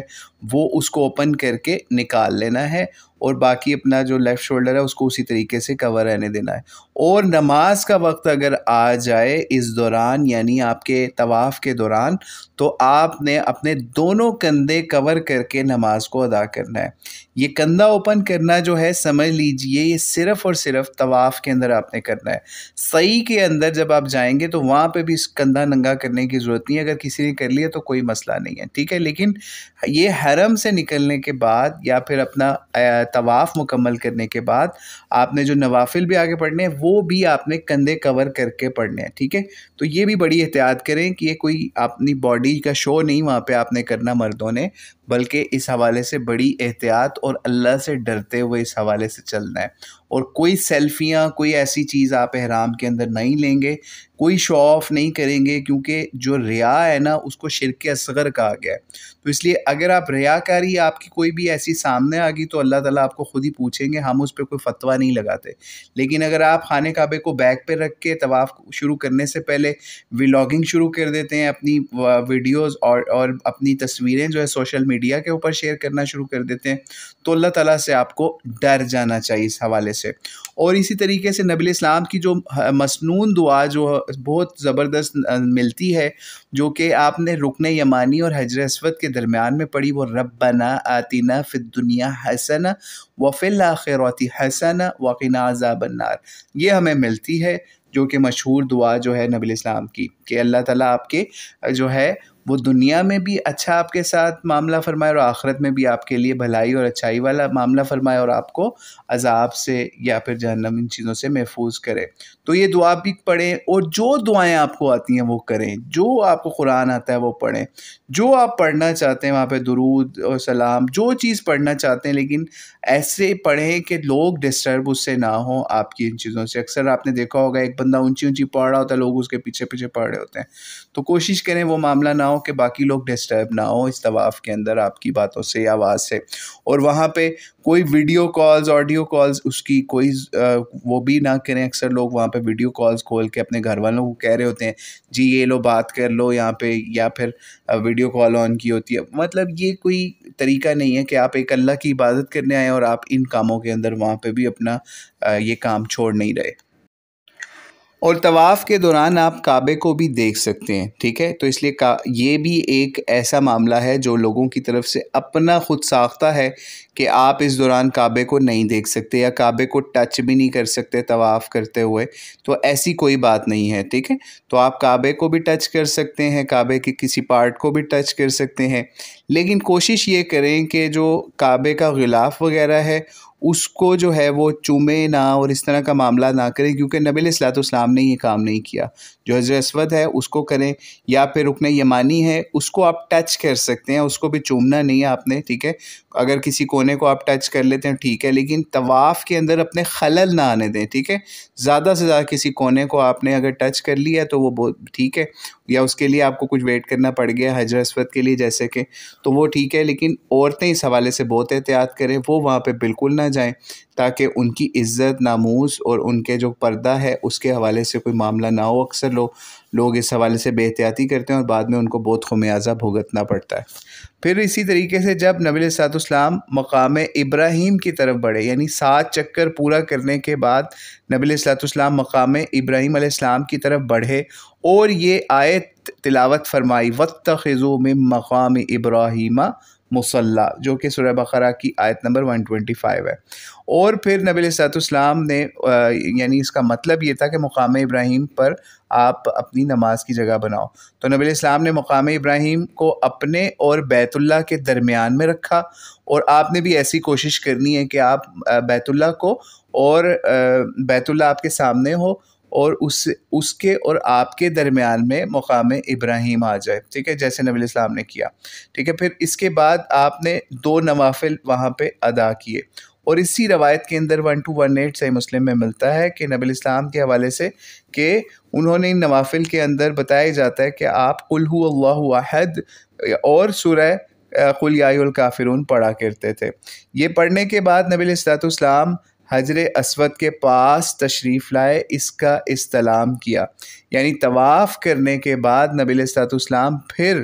دوبارہ سے پہلے 2 نوافل ادا کیے مقام ابراہیم والے، جو طواف کے نوافل کنسیڈر ہوتے ہیں۔ پھر اس کے بعد نبی علیہ السلام دوبارہ مقام ابراہیم سے پھر سمجھ لیجئے کدھر گئے، حجر اسود کی طرف۔ یہاں پہ ایک چیز آپ کو بہت امپورٹنٹ بتا دیں، اکثر لوگ طواف کے بعد 2 نفل پڑھنے کے بعد سیدھا جو ہے وہ صحیح کرنے کے لیے صفا مروہ پہ جاتے ہیں، تو یہ والا سٹیپ وہ اکثر مس کر دیتے ہیں، جو کہ صحیح مسلم 1218 روایت کے اندر بھی ہمیں مل رہا ہے کہ آپ نے مقام ابراہیم کے نوافل ادا کرنے کے بعد پھر سے حجر اسود کا کالے پتھر کا استلام کرنے جانا ہے، ٹھیک ہے۔ آپ نے پھر وہاں پہ استلام کرنا ہے، یعنی اشارہ جو ہے وہ سمجھ لیجئے، اگر آپ کو بہت زیادہ اشارہ کرنے کے حوالے سے ہے، جیسے وہاں پہ اکثر لوگ اشارہ کر رہے ہوتے ہیں، تو آپ نے نماز کی طریقے سے اشارہ نہیں کرنا ہے، جیسے اکثر لوگ 2 ہاتھ اٹھاتے ہیں، رفع یدین کرتے ہیں اشارہ کرنے کے لیے، اس طریقے سے نہیں کرنا۔ یا تو حجر اسود کو ٹچ کرائیں، اگر وہ نہیں کر سکتے تو آپ صرف حجر اسود کی سیدھ میں جا کے بسم اللہ اللہ اکبر کر لیں، یا زیادہ سے زیادہ آپ ایک ہاتھ اٹھا کے بسم اللہ اللہ اکبر کریں، اور بہت اونچے اونچے ہاتھ نہیں اٹھانے۔ آپ دیکھیں گے وہاں پہ اکثر عورتیں جو ہیں وہ اپنے اونچے اونچے ہاتھ اٹھا کے، تو ایسے فلائنگ، جس طرح سے آپ کسی چیز کو فلائنگ کس کر رہے ہوتے ہیں، وہ کام کرنا شروع کر دیتے ہیں، اور ہاتھ پھر اس کے بعد چومنا بھی شروع کر دیتے ہیں، یعنی فلائنگ کس ہاتھ سے کر کے پھر اس کے بعد اپنا ہاتھ چوم رہے ہوتے ہیں، عورتیں بھی مرد بھی۔ یہ بہت ہی وہ طریقہ ہے جو نبی علیہ السلام سے ہمیں ثابت نہیں ملتا، تو یہ کام آپ نے نہیں کرنا۔ زیادہ سے زیادہ اگر آپ کو ہو، جیسے استلام، اکثر علماء نے اس کو اشارہ بھی کہا ہے، اگر آپ دور سے کر رہے ہیں تو آپ صرف اپنا ہاتھ جو ہے اپنی حجر اسود کے لیول کے اوپر زیادہ کریں، یا دور سے ایک اشارہ تنہی بسم اللہ اللہ اکبر کہہ کے یا خالی اللہ اکبر کہہ کے بھی آپ آگے بڑھ سکتے ہیں، ٹھیک ہے۔ تو اس لیے آپ نے یہ کام کرنا ہے، مقام ابراہیم کے نوافل ادا کرنے کے بعد دعا کریں، اور اگر آپ کو پیاس ہے تو آپ بے شک زمزم پئیں، ٹھیک ہے۔ تو اگر نہیں ہے تو کوئی ایسا مسئلہ نہیں، وہ عمرے کا آپ کا حصہ نہیں ہے۔ آپ نے پھر کیا کرنا ہے، پھر آپ نے استلام کرنے کے بعد اب آپ نے جانا ہے کہاں پہ، صفا مروہ کی سائڈ پہ۔ اسی روایت کے اندر جب ہم دیکھیں صحیح مسلم کی 128 کے اوپر، تو نبی علیہ السلام حجر اسود کے پاس گئے، پھر اس کا استلام کیا، پھر وہاں سے آپ باب صفا سے صفا کی پہاڑی کی جانب نکلے۔ جب نبی علیہ السلام کوہ صفا کے قریب پہنچے، یعنی آپ بھی جب آپ کوہ صفا کی پہاڑی کے قریب پہنچے تو آپ نے پھر تلاوت فرمائی، ان الصفا والمروۃ من شعائر اللہ، ٹھیک ہے۔ پھر یہ نبی علیہ السلام نے یہ تلاوت فرمائی، اور آپ نے بھی یہی اپنے عمرے کے اندر یہ کوشش کرنی ہے، جو حج کا آپ عمرہ کر رہے ہیں یا ویسے بھی نارمل عمرہ کر رہے ہیں اس میں بھی یہی کرنا ہے۔ پھر نبی علیہ السلام نے وہاں سے سعی کا آغاز کیا، یعنی یہ تلاوت کرنے کے بعد نبی علیہ السلام نے سعی کا آغاز کیا، اور جب نبی علیہ السلام نے یہاں پہ صفا کی پہاڑی پہ کھڑے ہوئے تو اس پر چڑھتے ہوئے سمجھ لیجئے نبی علیہ السلام نے بیت اللہ کو دیکھا، پھر یہاں بیت اللہ کو دیکھ کے آپ قبلہ رخ ہو گئے اور اللہ کی وحدانیت اور کبریائی بیان کی، ٹھیک ہے۔ اور یہ آپ نے بھی یہی کام کرنا ہے، آپ نے وہاں پہ آپ دیکھیں گے صفا مروہ کے اوپر اکثر لوگ کھڑے ہو کے بیت اللہ کی طرف جو ہے رخ کیا ہوتا ہے اور دعا کر رہے ہوتے ہیں، آپ نے بھی ایسا ہی کرنا ہے کہ آپ نے بیت اللہ کی طرف رخ کر لینا ہے، اور پھر کیا پڑھنا ہے جو اس صحیح مسلم 1218 کے اندر بھی آیا ہے، لا الہ الا اللہ وحدہ لا شریک لہ لہ الملک ولہ الحمد وہو علی کل شیء قدیر، ٹھیک ہے، یہ پڑھنا ہے۔ پھر اس کے بعد ایک اور چھوٹی سی دعا ہے یا پھر کلمہ ہے جو نبی علیہ السلام نے پڑھا ہے صحیح مسلم 1218 کے اوپر، کہ آپ نے صفا کی پہاڑی پہ چڑھ کے قبلہ رخ ہو کے پڑھے ہیں، لا الہ الا اللہ وحدہ انجز وعدہ ونصر عبدہ وہزم الاحزاب وحدہ، ٹھیک ہے۔ یہ نبی علیہ السلام نے پڑھا، اللہ کی وحدانیت اور کبریائی بیان کی، اور پھر اس کا مطلب یہ تھا کہ اللہ کے سوا کوئی عبادت کے لائق نہیں، وہ اکیلا ہے، ساری بادشاہی اسی کی ہے، ساری تعریف اسی کے لیے ہے، اکیلے اللہ کے سوا کوئی عبادت کے لائق نہیں، اس نے اپنا وعدہ پورا کر دیا، اپنے بندے کی مدد فرمائی، اور تنہا اس نے ساری جماعتوں کو یا فوجوں کو شکست دی۔ اور ان کلمات کے مابین بھی نبی علیہ السلام نے پھر دعا کی، آپ جو بھی دعائیں وہاں پڑھنا چاہتے ہیں وہ پڑھیں. اگر آپ کو یہ کلمات یاد نہیں ہیں تو آپ یہ بھی کر سکتے ہیں، اپنے موبائل کے اندر ان کو سیو کر لیں اور وہاں پہ پھر دیکھ کے بھی پڑھ لیں. لیکن آپ پھر بھی اگر آپ کو خشوع و خضوع نہیں قائم رہ رہا تو صرف وہاں پہ اللہ کی وحدانیت کو اپنے الفاظ کے اندر انہی الفاظ میں یا اور الفاظ میں بیان کر لیں. لیکن نبی الاسلام نے جو پڑھے وہ ہم نے آپ کو بتا دیے، اور یہ کلمات نبی الاسلام نے 3 مرتبہ پڑھے. ٹھیک ہے، یہ بھی ذہن میں رکھیے گا. صحیح مسلم 1218 کے مطابق نبی الاسلام نے انہی کلمات کو جو ہم نے ابھی آپ کے سامنے رکھے 3 دفعہ پڑھے. پھر آپ مروہ کی طرف اترے. ٹھیک ہے، یعنی آپ صفا پہ اس طریقے سے 3 مرتبہ دعائیں اور سب چیزیں، جو بھی دعائیں آپ پڑھنا چاہتے ہیں وہ بھی وہاں پڑھتے رہیں. ٹھیک ہے، اور اس کے علاوہ کتابیں کھول کے وہاں پہ جو ہے وہ دعائیں نہ شروع کر دیں تو کہ لوگوں میں ٹکریں مارتے پھر رہے ہوں. پھر مروہ کی سائڈ پہ نبی الاسلام اترے، اور حتیٰ کہ نبی الاسلام جو ہے وادی مبارک کی اترائی میں اترے، یعنی جو سمجھ لیجئے صحیح کے اندر وہ والا حصہ ہوتا ہے جہاں پہ درمیان میں ایک جگہ خاص نشانی ہوتی ہے، وہاں پہ نبی الاسلام جب پہنچے تو اسی روایت کے اندر آتا ہے کہ نبی الاسلام نے پھر اپنی رفتار جو ہے وہ تیز بھی کی، یا پھر سمجھ لیجئے تیز قدم بھی آپ چلے. جیسے آج بھی آپ وہاں دیکھیں گے صحیح کے اندر ایک خاص مقام کے اوپر تیزی سے آپ چلتے ہیں یا دوڑ لگاتے ہیں، تو وہ بھی آپ نے کرنا ہے. بہت سپیڈیں وہاں نہیں مارنی. ٹھیک ہے، نارملی جو تیز چال ہے اس سے چل لیں، یا پھر تھوڑا سا ہلکا پھلکا دوڑ لگا دیں. ٹھیک ہے، مروہ کی سائڈ پہ جب آپ جا رہے ہیں. پھر جب نبی الاسلام مروہ کے اوپر پہنچے نا، مروہ کی پہاڑی والی سائڈ پہ جب اوپر آپ چڑھتے ہیں وہاں پہ دوسری سائڈ پہ صفا سے مروہ کی طرف، تو پھر نبی الاسلام نے پھر اسی طرح ہی کیا جس طرح سے صفا پہ کیا تھا. یعنی وہی عمل جو ہم نے آپ کو پہلے بتایا کہ آپ نے اللہ تعالیٰ کی تکبیر اور اس توحید کو بیان کیا، اور وہی جو الفاظ جو ہم آپ کو پہلے بتا چکے صفا کے اوپر کیے، وہ بالکل ویسے ہی آپ نے مروہ کے اوپر بھی پہنچ کے قبلہ رخ ہو کے اسی طریقے سے آپ نے پڑھنے اور 3 دفعہ پڑھنے ہیں. ٹھیک ہے، پھر جب 7 چکر آپ کے پورے ہو گئے نا، یعنی صفا سے مروہ، پھر مروہ سے صفا، یہ 2 چکر ہو گئے، پھر مروہ سے صفا، اسی طریقے سے 3 چکر، 4 5 6 7. جو 7واں چکر ہوگا اس کی نشانی یہ بھی ہوگی وہ آپ کا مروہ کے اوپر پورا ہوگا. ٹھیک ہے، جب مروہ پہ نبی الاسلام کا آخری چکر تھا تو پھر نبی الاسلام نے فرمایا کہ اگر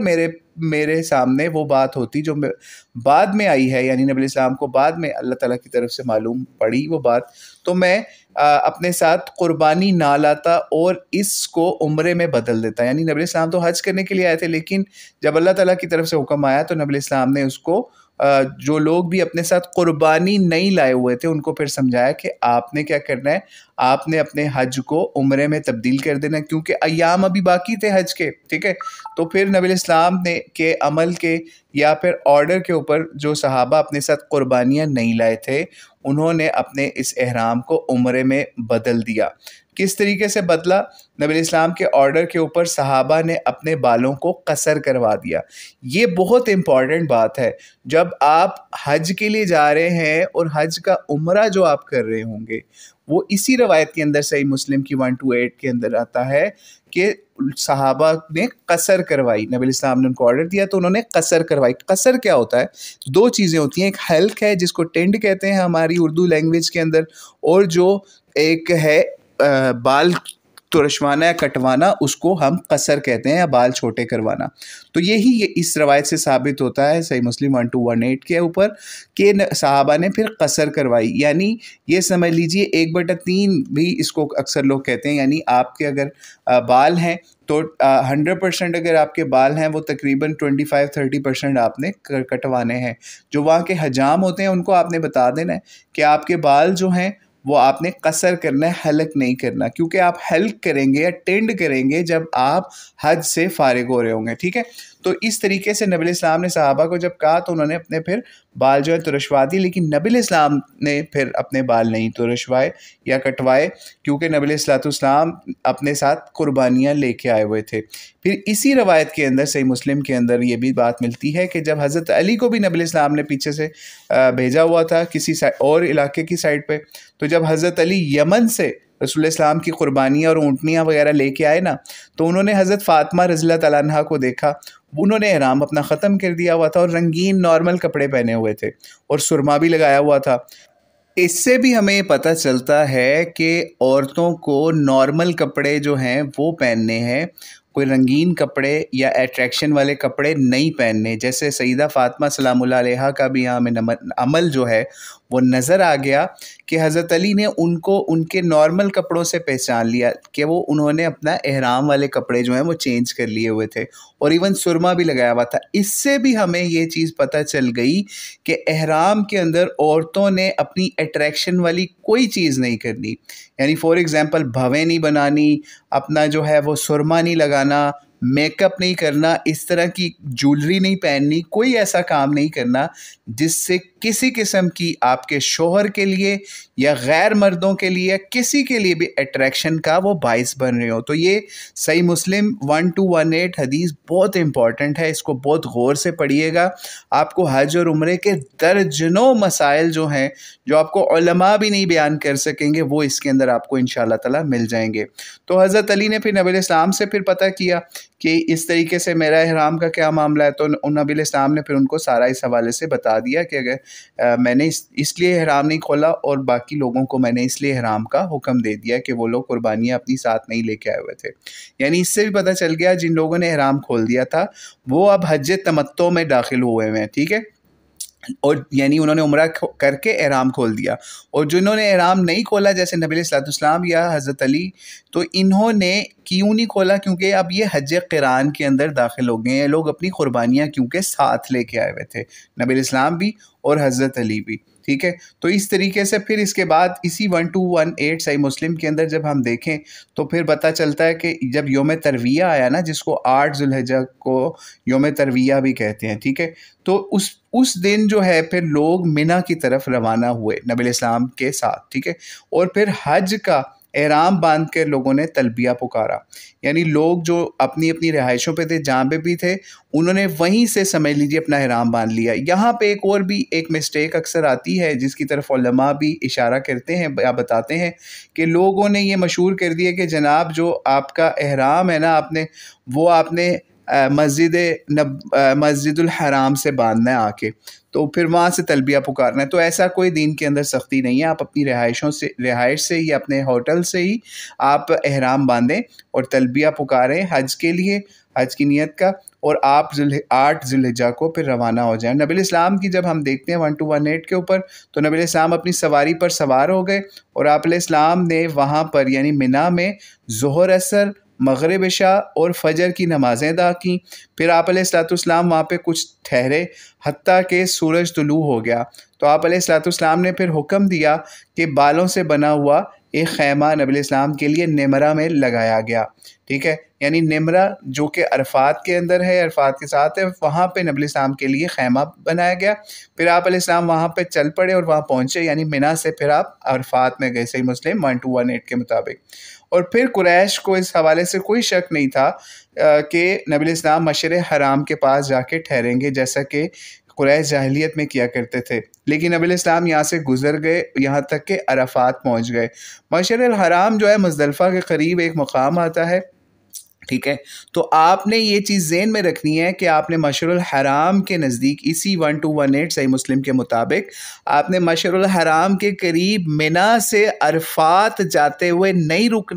رکنا اور وہاں کوئی معاملہ نہیں کرنا. ٹھیک ہے، وہاں سے صرف آپ نے گزر جانا ہے اور آگے چل کے آپ کو بتائیں گے آپ نے مشعر الحرام کے اوپر کب رکنا ہے، کیا کرنا ہے. پھر وہاں پہ نبی علیہ السلام کے لیے خیمہ بنایا گیا. ٹھیک ہے، عرفات میں پہنچ گئے. وہاں پہ وادی نمرہ کے اندر جو اب مسجد نمرہ کے نام سے بھی مشہور ہے، ٹھیک ہے، وہاں پہ نبی علیہ السلام جو ہے وہاں پہ گئے. اور پھر جب سورج ڈھلا یعنی پھر نبی علیہ السلام نے اپنی اونٹنی کے اوپر ہی تھے، ٹھیک ہے، یا اس کو لانے کا حکم دیا. پھر اس کے لیے اس کا پالان بنایا گیا. پھر نبی علیہ السلام جو ہے وہ وادی عرفہ کے درمیان میں تشریف لے آئے اور لوگوں کو خطبہ دیا. ٹھیک ہے، لوگوں کو جو خطبہ دیا لمبا خطبہ ہے وہ آپ صحیح مسلم 1218 سے بھی پڑھ سکتے ہیں. ٹھیک ہے، تو اسی طریقے سے پھر اس کے بعد نبی علیہ الصلوۃ والسلام نے جو لوگوں کو تلقین کی ساری کہ آپ کس طریقے سے آپ کے معاملات ہیں، کتاب اللہ کی طرف بھی بہت زیادہ نبی علیہ الصلوۃ والسلام نے اس کے اندر پھر معاملہ بتایا کہ آپ لوگوں نے پھر اس کے بعد یہ خطبہ دینے کے بعد نبی علیہ الصلوۃ والسلام نے لوگوں کو یہ بھی کہا کہ اے اللہ گواہ رہنا، اے اللہ گواہ رہنا، 3 بار یہی فرمایا۔ پھر اس کے بعد نبی علیہ الصلوۃ والسلام نے کے حوالے سے پھر کیونکہ نماز کا وقت تھا، ظہر کا وقت تھا، پھر اذان ہوئی، پھر نبی علیہ السلام نے اذان کہلوائی، صحابہ نے اذان دی، پھر اس کے بعد تکبیر ہوئی، یعنی جو اذان کے بعد تکبیر ہوتی نماز پڑھنے کے لیے، تو نبی علیہ السلام نے ظہر کی نماز پڑھائی، پھر اقامت ہوئی اور عصر کی پڑھائی۔ اس سے پتہ چل گیا عرفات کے اندر آپ نے ظہر عصر جو ہے وہ اکٹھی پڑھنی ہے، جیسے نبی علیہ السلام پڑھ رہے ہیں، ٹھیک ہے۔ یعنی پھر تکبیر ہوئی تو ظہر کی نماز کے بعد پھر اقامت ہوئی اور پھر عصر پڑھائی، یعنی ایک اذان ہوگی لیکن بعد میں 2 تکبیریں ہوں گی، یعنی ظہر کی علیحدہ تکبیر ہوگی، پھر عصر کی علیحدہ پڑھائی جائے گی، ٹھیک ہے۔ اور پھر ان کے دوران کوئی نفل وغیرہ کوئی نبی علیہ السلام نے نہیں پڑھے یا کوئی اور نماز نہیں پڑھی۔ پھر رسول اللہ صلی اللہ علیہ وسلم جو ہیں سوار ہو کے اونٹنی کا پیٹ پتھروں کی طرف کر دیا اور پگڈنڈی کو اپنے آگے کر لیا اور قبلہ رخ منہ کر دیا اور غروب آفتاب تک وہیں ٹھہرے رہے۔ اس سے بھی پتہ چلتا ہے عرفات کے اندر آپ نے نبی علیہ السلام کی سنت پہ چلتے ہوئے آپ نے وہاں پہ ٹھہرے رہنا ہے، ٹھیک ہے۔ اور جس وقت وہ وہاں پہ خوب دعائیں کرنی ہے۔ عرفہ کا جو دن ہے نا، الحج عرفہ، یعنی حج کا جو سب سے رکن اعظم ہے نا، یا مین چیز ہے، آپ کی کوئی بھی چیز میں کوئی پرابلم آ جائے، کوئی اس میں نرمی ہے، لیکن جو عرفہ کا دن ہے اگر آپ نے وہاں پہ عرفات کے اندر قیام نہیں کیا سورج غروب ہونے تک یا اس سے پہلے تک، تو آپ کا حج جو ہے وہ ٹھیک نہیں ہوگا، ٹھیک ہے۔ اور ایک اور چیز نوٹ کر لیجئے کہ اکثر لوگ کیا کرتے ہیں، جبل رحمت یا پھر جس کو جبل عرفات بھی کہتے ہیں، اس کے اوپر چڑھنے کی بہت زیادہ کوششیں کرتے ہیں، تو اس کی کوئی سگنیفیکنس نہیں ہے اور وہ ثابت نہیں ہے کہ نبی علیہ الصلوۃ والسلام نے پہاڑ کی چوٹی کے اوپر چڑھ کے کوئی ایسے دعا کی ہو یا وقوف عرفہ کیا ہو۔ تو اس لیے پہاڑ کے دامن میں یا نیچے بھی آپ وقوف کریں یا پورا عرفات کا جو میدان ہے اس کے اندر وقوف کریں اور مسجد نمرہ سے باہر نکل کے وقوف عرفہ کریں، ٹھیک ہے۔ اور دوسری بات یہ کہ ایک مشہور دعا ہے، سنن ترمذی کے اندر بھی ملتی ہے، لا الہ الا اللہ وحدہ لا شریک لہ لہ الملک ولہ الحمد وہو علی کل شیء قدیر۔ اس کا بھی ذکر آپ عرفات کے اندر کثرت سے کرتے رہیں اور جو آپ نے مانگنا ہے مانگے، اللہ سے اپنی رحمت کا پروانہ لے کے وہاں سے نکلیں۔ تو پھر نبی علیہ السلام نے کیا کیا؟ صحیح مسلم 128 کے مطابق سورج کی جب ٹکیا ڈوب گئی تب جو ہے نبی علیہ السلام نے سیدنا اسامہ کو اپنے پیچھے بٹھا لیا اور واپس پھر مزدلفہ والی سائڈ پر لوٹے، اور قصوہ جو اونٹنی تھی اس کی مہار اس قدر کھینچی ہوئی تھی کہ اس کا سر کجاوے کے ساتھ جو ہے وہ لگا ہوا تھا، ٹھیک ہے۔ یعنی پھر اس کے بعد نبی علیہ السلام سوار ہو کے گئے۔ اس سے بھی پتہ چلتا ہے نبی علیہ السلام نے امت کے لیے بڑی آسانی والا معاملہ کیا۔ اکثر لوگ جو ہے وہ پیدل حج کرنا جو ہے وہ اس کو اچھا بھی یا پھر زبردست سمجھتے ہیں، وہ آپ کر سکتے ہیں، آپ کی نیت ہے، اللہ اس پہ اجر دے گا، لیکن نبی علیہ السلام جو یہ حج کر رہے ہیں وہ سوار ہو کے اونٹنی کے اوپر کر رہے ہیں۔ تو اس لیے اگر آپ کو اس طریقے سے معاملہ ہے تو کوئی مسئلہ نہیں، آپ سوار ہو کے کریں چاہے پیدل کریں، لیکن پیدل جو ہے نا حج کرنے کا ایک ہمارا پرسنل ایکسپیرینس یہ ہے کہ اس کے اندر آپ جو ہے وہ سمجھ لیجئے ایک تو بہت نیک لوگوں کا بھی عمل گزرا ہے، صحابہ میں بھی اور نیک لوگوں کا بھی کہ وہ پیدل بھی حج کیا کرتے تھے۔ نبی علیہ السلام نے تو امت کے لیے آسانی کے لیے کیا، کیونکہ بوڑھے عورتیں بچے سب کی آسانی جو ہے وہ امت تک ٹرانسفر کرنی تھی، لیکن اب چونکہ رش اس لیول کا ہو گیا ہے کہ اگر آپ بسوں کے اوپر یا ان چیزوں کے اوپر رہتے ہیں تو آپ کا جو ہے 70% ٹائم جو ہے وہ بسوں کے اندر ہی خراب ہو جاتا ہے۔ لیکن اب کیونکہ جو ٹرین کی سروس سعودی گورنمنٹ نے چلائی ہے اس کی وجہ سے یہ معاملہ بھی کافی حد تک حل ہو چکا ہے، تو اب آپ کی مرضی ہے، پیدل کریں جس طریقے سے بھی کریں وہ آپ کے اوپر ہے، ٹھیک ہے۔ پھر اس کے بعد نبی علیہ الصلوۃ والسلام جو ہے سمجھ لیجیے مزدلفہ والی سائڈ پہ آئے، ٹھیک ہے۔ پھر یہاں مزدلفہ پہنچ کے نبی علیہ الصلوۃ والسلام جو ہے انہوں نے وہاں پہ پہنچ کے مغرب اور عشاء کی جو ہے نا وہ نماز ادا کی۔ اس سے بھی پتہ چل گیا آپ نے عرفات سے نکل کے فوری مغرب کی نماز ادا نہیں کرنی، جب آپ مزدلفہ پہنچ جائیں گے تو وہاں پہ آپ نے مغرب اور عشاء دونوں ہیں جمع کر کے پڑھنی ہے۔ اور اس کے اندر بھی اکثر روایات سے بھی ملتا ہے کہ آپ نے ان کو بھی قصر کرنا ہے، یعنی عشاء کے صرف 2 فرض پڑھنے اور مغرب کے 3 فرائض پڑھنے ہیں، ٹھیک ہے۔ تو یہ اس طریقے سے آپ نے پڑھنی ہے، اور اس طریقے سے جو عرفات میں بھی نماز آپ پڑھیں گے وہ بھی جو ہے وہ ان کو بھی آپ قصر کریں گے۔ دیکھیں حج سے بڑا سفر کیا ہو سکتا ہے، اس سے بڑی سفر میں سہولت جو ہے اللہ تعالیٰ آپ کو دے رہا ہے، آپ اس کو اویل کریں، آپ قصر نماز ادا کریں، چاہے عرفات میں ہو چاہے مزدلفہ میں ہو یا اور جگہوں کے اوپر ہو، ٹھیک ہے۔ باقی جو وقت ہے وہ دعاؤں وغیرہ کے اندر گزاریں، اللہ سے مانگیں، اپنی معافی کا اعلان وہاں سے لے کے نکلیں، ٹھیک ہے۔ اس کے بعد جو ہے نبی الاسلام جو ہے وہ سمجھ لیجئے مزدلفہ ہے۔ پھر اسی طریقے سے ہمیں ایک اور چیز بھی یہاں پہ ملتی ہے کہ نبی علیہ السلام مزدلفہ میں آپ نے آرام بھی کیا اور وہاں پہ آپ سوئے بھی، ٹھیک ہے۔ تو اس حوالے سے بھی آپ چیز یہ دیکھیے۔ پھر اسی طریقے سے جب صبح ظاہر ہوئی نا، یعنی فجر کے قریب کا وقت آیا، تو اور پھر جو ہے نبی علیہ السلام کے حوالے سے یہ ملتا ہے کہ پھر جب فجر ظاہر ہو گئی، اذان اور تکبیر کے ساتھ نماز پڑھی، آپ نے نماز فجر ادا کی، پھر اونٹنی پر سوار ہوئے یہاں تک کہ مشعر الحرام میں آئے۔ اب جو ہے مشعر الحرام آ رہا ہے، ٹھیک ہے۔ پھر قبلہ رخ نبی علیہ السلام نے منہ کیا، اور یہ مشعر الحرام جو ہے نا، اس کا باقاعدہ قرآن پاک کے اندر حکم آتا ہے، ٹھیک ہے۔ تو اس لیے آپ نے مشعر الحرام کے اوپر جو ہے نا وہ لازمی اللہ تعالیٰ کا ذکر کرنا ہے۔ یعنی آپ اگر دیکھیں نا، سمجھ لیجئے قرآن پاک کے اندر یہاں باقاعدہ آتا ہے فَاذْكُرُوا اللَّهَ عِنْدَ الْمَشْعَرِ الْحَرَامِ، ٹھیک ہے۔ یعنی جب آپ، اور ایون یہاں تک آتا ہے فَإِذَا أَفَضْتُم مِّنْ عَرَفَاتٍ، یعنی جب آپ عرفات سے واپس لوٹو تو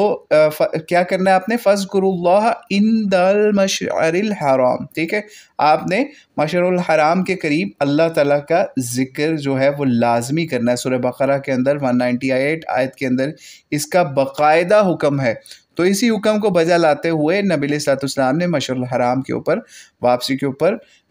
یعنی عرفات سے واپسی کے اوپر مزدلفہ کے بعد آپ نے مشعر الحرام کے قریب جو ہے وہ آپ نے اللہ تعالیٰ کا ذکر کیا۔ اور کس طریقے سے کیا؟ مشعر الحرام آئے، صحیح مسلم 1218 کے مطابق، تو قبلہ کی طرف منہ کیا اور اللہ تعالیٰ سے دعا کی اور اللہ اکبر کہا اور لا الہ الا اللہ کہا، ٹھیک ہے۔ تو اس طریقے سے اور توحید کی پکاری، یعنی آپ نے پھر تلبیہ بھی پڑھے، اللہ اکبر پڑھے، لا الہ الا اللہ بھی پڑھے، ٹھیک ہے۔ پھر جب بخوبی روشنی ہو گئی نا مشعر الحرام کے قریب، تو وہاں سے پھر نبی علیہ السلام جو ہے وہ نکلے، اور پھر اسی طریقے سے نبی علیہ السلام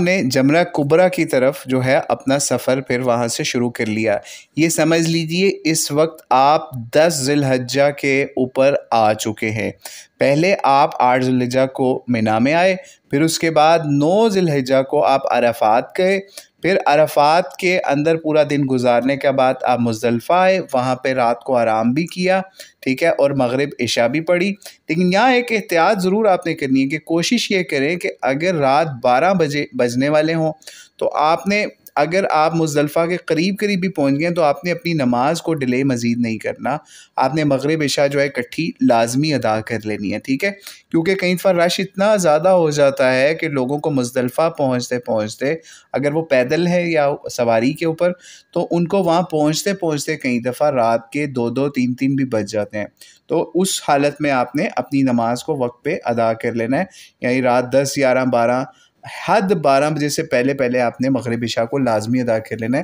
کیونکہ اس کے بعد جو ہے پہر اس لیول پہ جانا لگ جاتا ہے کہ وہ اگلے دن کا سمجھ لیجئے آغاز ہونے کو آ رہا ہوتا ہے۔ تو اس لیے اس حوالے سے احتیاط لازمی کرنی ہے۔ پھر اس کے بعد نبی علیہ السلام جو ہے 1218 صحیح مسلم کے مطابق یہاں سے جمرات کی طرف گئے، یعنی مشعر الحرام کے بعد پھر نبی علیہ السلام جمرات کی طرف گئے۔ جمرات کے اندر جو ہے سمجھ لیجئے جو بڑی برجی ہے نا وہاں پہ، جمرہ کبریٰ جس کو کہتے ہیں، جمرہ الکبریٰ، تو اس کے اوپر نبی علیہ السلام گئے۔ وہاں پہ نبی علیہ السلام نے جو ہے سمجھ لیجئے اس کو کنکریاں ماری۔ جمرہ کبریٰ کے اوپر نبی علیہ السلام نے اس کے ساتھ کیا معاملہ کیا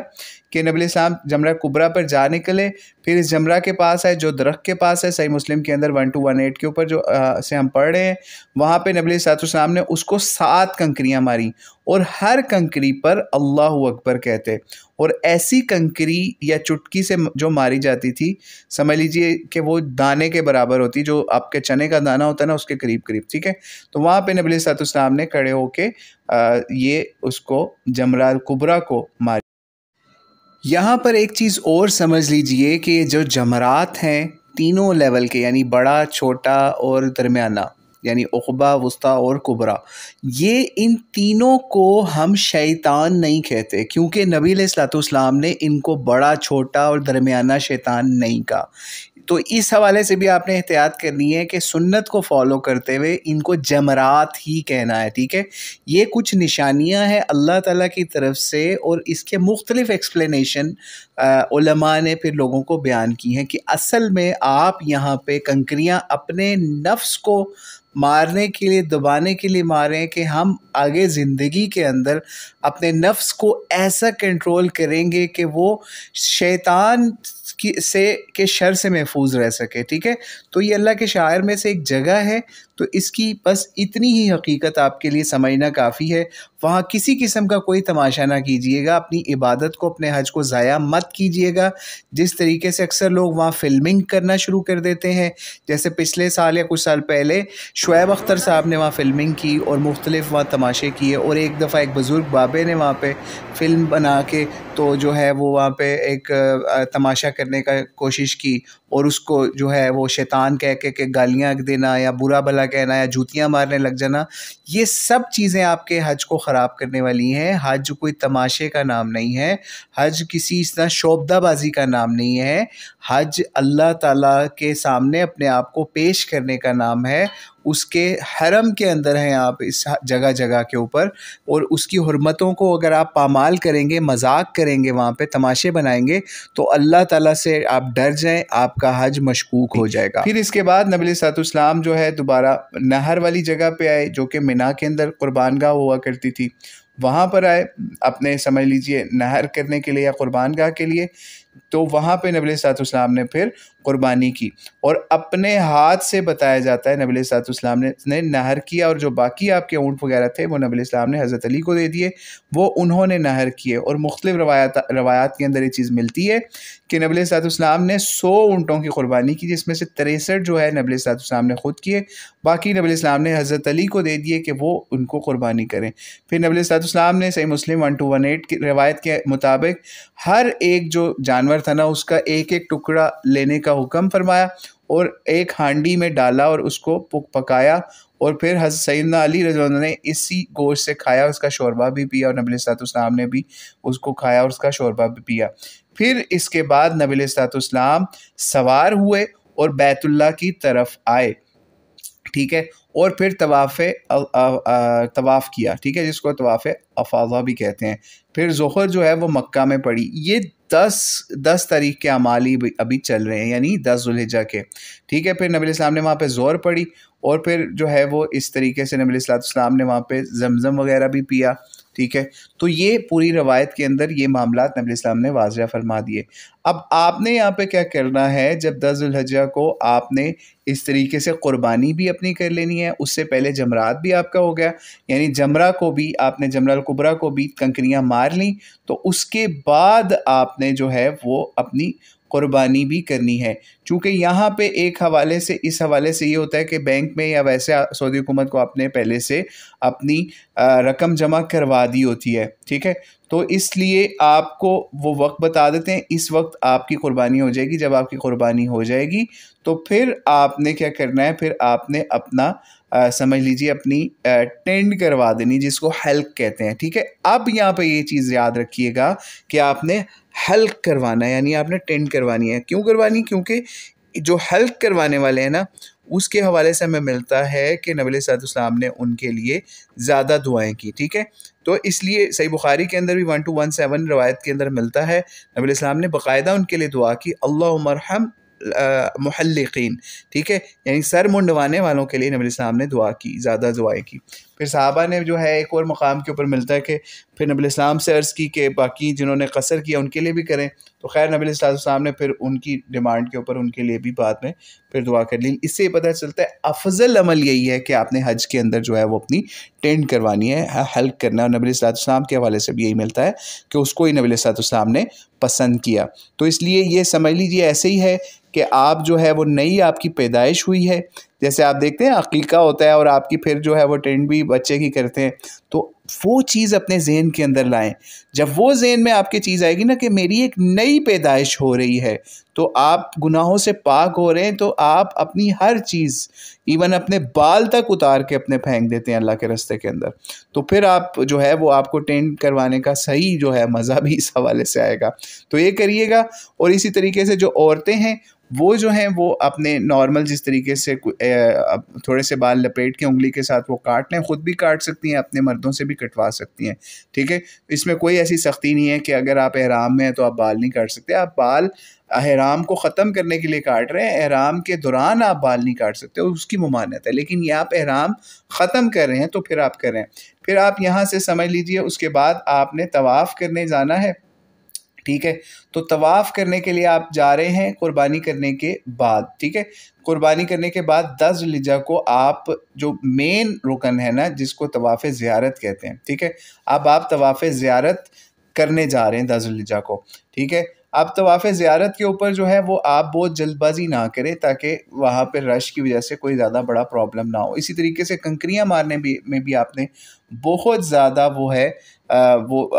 جلد بازی نہیں کرنی تاکہ آپ کے بوڑھوں کے ساتھ یا عورتوں کے ساتھ کوئی معاملہ نہ خرابی والا معاملہ ہو، نہ ہی کوئی رش کے اندر آپ ایسا پھنسنے والا معاملہ ہو، ٹھیک ہے. اور یہ جو آپ نے جب اپنی ٹینٹ وغیرہ کروا لی نا، اب آپ نارمل صاف ستھرے کپڑے پہنے، ٹھیک ہے، اور آپ جو ہے نہائیں دھوئیں، اپنے ہوٹل پہ جا کے کسی بھی جگہ پہ جا کے، یعنی مینا سے نکل کے وہاں جائیں، اپنا اچھے طریقے سے کٹنگ ہر چیز کروا کے، تو اب آپ طواف زیارت کرنے جا رہے ہیں، ٹھیک ہے. طواف کریں، طواف زیارت جس کو کہتے ہیں وہ کریں. پھر اس کے بعد آپ نے طواف کرنے کے بعد آپ نے سعی بھی کرنی ہے نارمل کپڑوں کے اندر، ٹھیک ہے. تو پھر آپ کا سمجھ لیجئے جب یہ آپ کر لیں گے تو آپ کا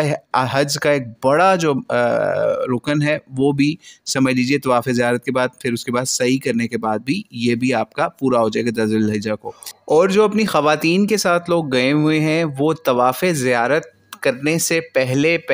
اپنی وائف کے ساتھ کسی قسم کا کوئی ریلیشن جو ہے وہ نہیں کر سکتے، ٹھیک ہے، قائم. تو اس لیے پاک ہونے کے لیے، حلال ہونے کے لیے اپنی بیوی کے حوالے سے تو آپ کو یہ طواف زیارت جو ہے وہ لازمی کرنا ہوگا، ٹھیک ہے. پھر اسی طریقے سے اب آپ یہ کرنے کے بعد طواف زیارت اور صحیح کرنے کے بعد آپ کہاں جائیں گے؟ آپ دوبارہ سے پھر مینا چلے جائیں گے. مینا کے اندر کیونکہ 10 ذی الحجہ تک یہ آپ کے معاملات پورے ہو گئے، مینا کے اندر اب آپ جو ہے وہ 11، 12 ان دنوں میں قیام کریں گے، اور ایون آپ 13 کو بھی قیام کر سکتے ہیں، ٹھیک ہے. تو 11، 12 کو آپ نے وہاں پہ قیام کرنا ہے، اور تینوں جمرات جو ہوں گے نا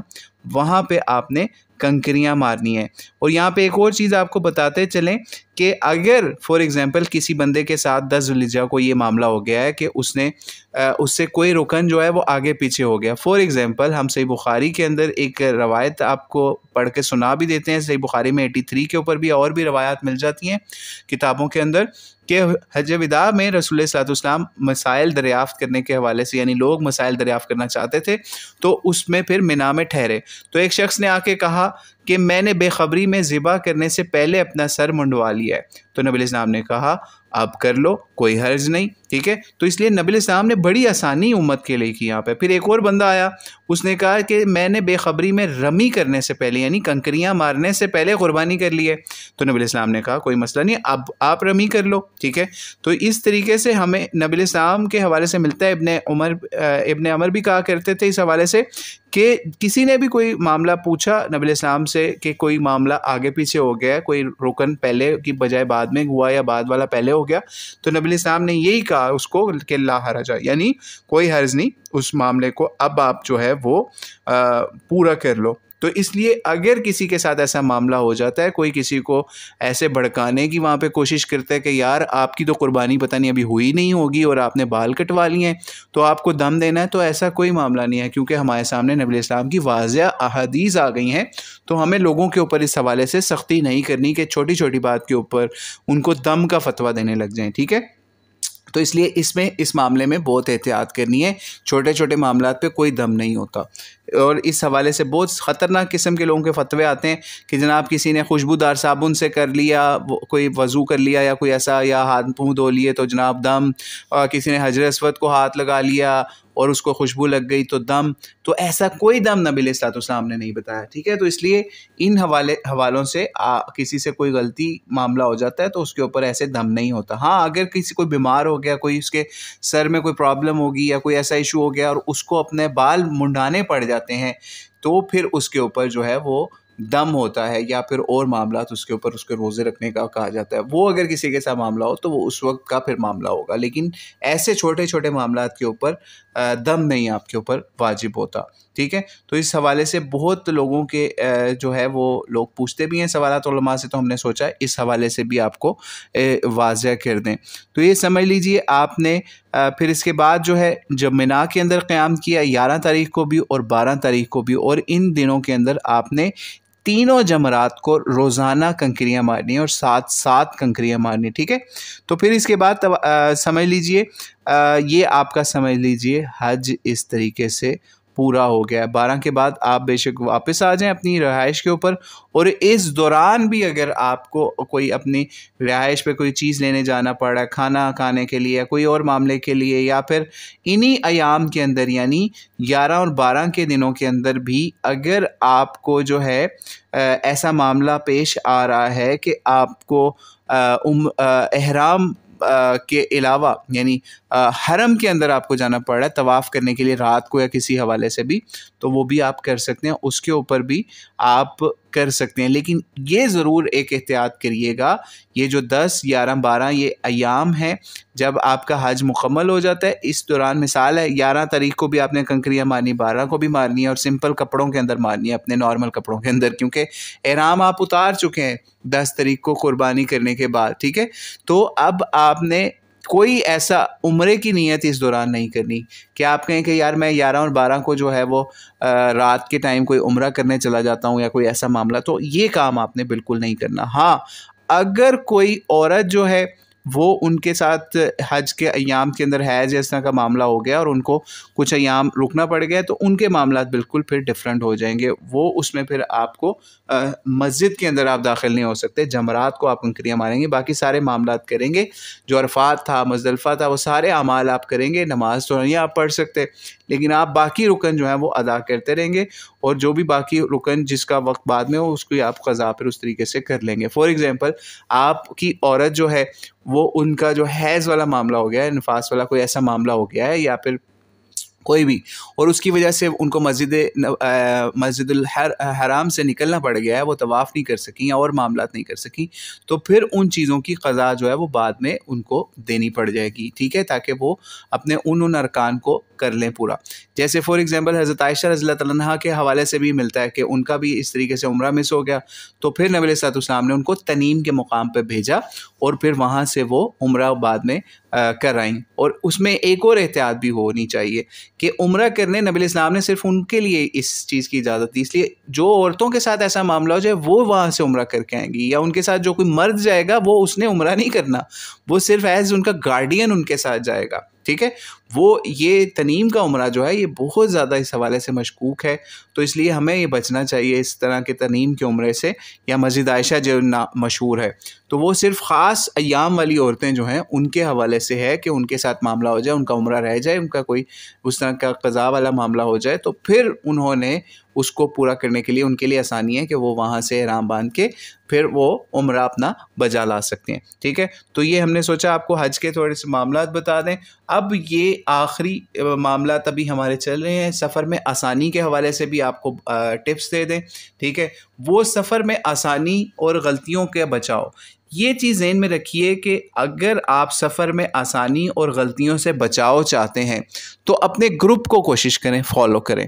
گروپ کو کس طریقے سے فالو کریں؟ وہ اس طریقے سے فار ایگزامپل آپ مکے میں انٹر ہوتے ہیں، عمرے کا وقت بھی ہے اور سارا کچھ ہے، لیکن آپ کا گروپ جو ہے نا وہ کہہ رہا ہے کہ یار ابھی ہم نے عمرہ نہیں کرنے جانا، یعنی آپ کا گروپ لیڈر جو ہے جو آپ کو لے کے ہر چیز کو کروائے گا، اکثر نارملی ہوتا ہے آپ کے گروپ لیڈر ہوتے ہیں، وہ آپ کو اپنے ساتھ لے جا کے ہر مناسک جو ہے عمرے کا حج کا وہ کرواتے ہیں آپ گروپ کی شکل میں۔ تو اگر آپ اپنا گروپ توڑ دیں گے اور آپ پہلی دفعہ وہاں جا رہے ہیں، ٹھیک ہے، تو آپ کے لیے بہت مشکل ہو جائے گی، ایون آپ کو گمنے کا بھی ڈر ہوگا، ٹھیک ہے۔ ایون آپ مثال ہے عزیزیہ میں یا پھر کسی بھی جگہ پہ آپ جہاں جا رہے ہیں ان کا کارڈ ہر چیز ایڈریس آپ کے پاس ہونی چاہیے, لوکیشن اپنے پاس موبائل میں اس کی لوکیشن بھی سیو کر لیں جس جگہ پہ ہیں, کیونکہ آپ کا جو ایڈریس ہوتا ہے نا وہ اتنا عجیب ہوتا ہے وہاں کا کہ آپ کسی ڈرائیور کو دکھائیں گے, فار ایگزامپل آپ کسی ڈرائیور کو کہیں مجھے موون پک لے جاؤ, مجھے فلاں ہوٹل لے جاؤ, مشہور ہوٹل کا نام دیتے ہیں, وہ تو آپ کو آنکھیں بند کر کے پہنچا دے گا, یعنی بہت آسانی سے پہنچا دے گا. لیکن آپ کسی فار ایگزامپل کسی ABC ایسے نئے ہوٹل کا نام جو کہ عزیزیہ میں پتہ نہیں شمالیہ میں جنوبیہ میں کہاں پہ ہے, وہ آپ ایک ہی علاقے کے اندر آپ سینکڑوں ہوٹل ہوں گے, وہ آپ ڈھونڈ کبھی نہیں سکیں گے. تو اس لیے اپنے گروپ کو نہ چھوڑیے گا, نہیں تو آپ کے لیے بہت مشکل کا باعث بن جائے گا. ٹھیک ہے, تو یہ ہم نے سوچا سفر میں آسانی کے حوالے سے بتاتے چلیں آپ کو, بلکہ آپ کو ایک واقعہ بھی سناتے ہیں کہ جب ہم حج پہ گئے تو ہوا یہ کہ چونکہ ہم عزیزیہ میں نارملی ٹھہراتے ہیں, حج کے ایام کے اندر بہت زیادہ رش ہو جاتا ہے, اس وجہ سے قریب والے ہوٹل جو ہیں وہ بہت ایکسپینسو ہوتے ہیں. تو وہاں پہ کیا ہوا, ہمارے گروپ نے بھی ابھی عمرہ کا ارادہ یہی تھا گروپ لیڈر کا کہ لیٹ کریں گے, تو ہم نے کہا کہ نہیں, ہماری والدہ بھی ساتھ تھی, تو سوچا کہ ہم پہلے عمرہ کراتے ہیں, کیونکہ ہمیں وہاں کے چیزوں کا کچھ تھوڑا بہت تھا علم. لیکن جو ہمارے ساتھ ایک اور کپل جو تھا, انہوں نے کہا نہیں, ہم نے بھی آپ کے ساتھ ہی جانا ہے, ہم بھی چاہتے ہیں ہم فوری عمرہ کر کے جو ہے نا وہ فارغ ہو جائیں. تو انہوں نے ہمارے ساتھ سفر باندھ لیا, اور ان کے پاس بھی کارڈ بھی تھا اپنے ہوٹل کا بھی. تو ہم نے کیا کیا, جب عمرہ کر لیا تو ہم وہیں پہ ٹھہر گئے کہ چلو ہم عشاء پڑھ کے ہی جائیں گے رات کو, یعنی وہ عمرے سے ہم لوگ زور اثر کے قریب فارغ ہو گئے ہوئے تھے, عشاء پڑھ کے ہی جائیں گے, دور ہے رہائش. تو انہوں نے کیا کیا, وہ میاں بیوی نے, دوسرا جو کپل تھا, انہوں نے کہا نہیں ہم پہلے ہی چلے جاتے ہیں. ہم نے کہا جائیں, آپ کی مرضی ہے. تو خیر وہ جب چلے گئے, ان کے پاس صرف ہمارا نمبر تھا, اپنے گروپ والوں کے بھی کچھ انہوں نے نمبر نہیں لیے ہوئے تھے. تو وہ ٹیکسی ڈرائیوروں نے ان کو کئی گھنٹے گھمایا وہاں عزیزیہ کے آس پاس, ان کو اپنے ہوٹل کا ایڈریس نہیں مل سکا. حالانکہ ان کے پاس جو ہے وہ ہوٹل کا کارڈ بھی تھا اور بڑی چیزیں تھیں, لیکن وہ کیونکہ ہوتا ہی ہے کہ لوگ دہاڑی باز ان دنوں میں مکے میں آ جاتے ہیں, اور وہاں کے لوکلز کم ہوتے ہیں اور باہر کے لوگ زیادہ آئے ہوتے ہیں, اور وہ تقریباً 2-3 گھنٹے خوار ہونے کے بعد پھر وہ عشاء کے قریب ہمیں انہوں نے کہا کہ ہمیں فلاں جگہ پہ آپ ملیں, ہم آپ کے ساتھ ہی جائیں گے. اچھا, وہ پھر ہمارے ساتھ گئے, پھر ہم نے جو ہے وہ کسی طریقے سے ایڈریس ڈھونڈ کے وہاں پہ اپنے ایڈریس پہ پہنچ ہی گئے. لیکن وہ کیونکہ نئے تھے, فرسٹ ٹائم وہاں پہ آ رہے تھے, تو اس لیے ان کے لیے بہت ایشو کا باعث بنا. تو اس لیے اگر آپ پہلی دفعہ جا رہے ہیں, آپ کو رستوں کا نہیں پتہ, اپنے ہوٹل کا صحیح طرح ایڈریس نہیں پتہ, لوکیشن نہیں سیو, اور بہت سارے ایسے معاملات ہو رہے ہیں آپ کے ساتھ, تو آپ اپنے گروپ کو بالکل نہ چھوڑیں, گروپ کو فالو کریں, گروپ لیڈر کو فالو کریں, ان کا جو نظم ہے اس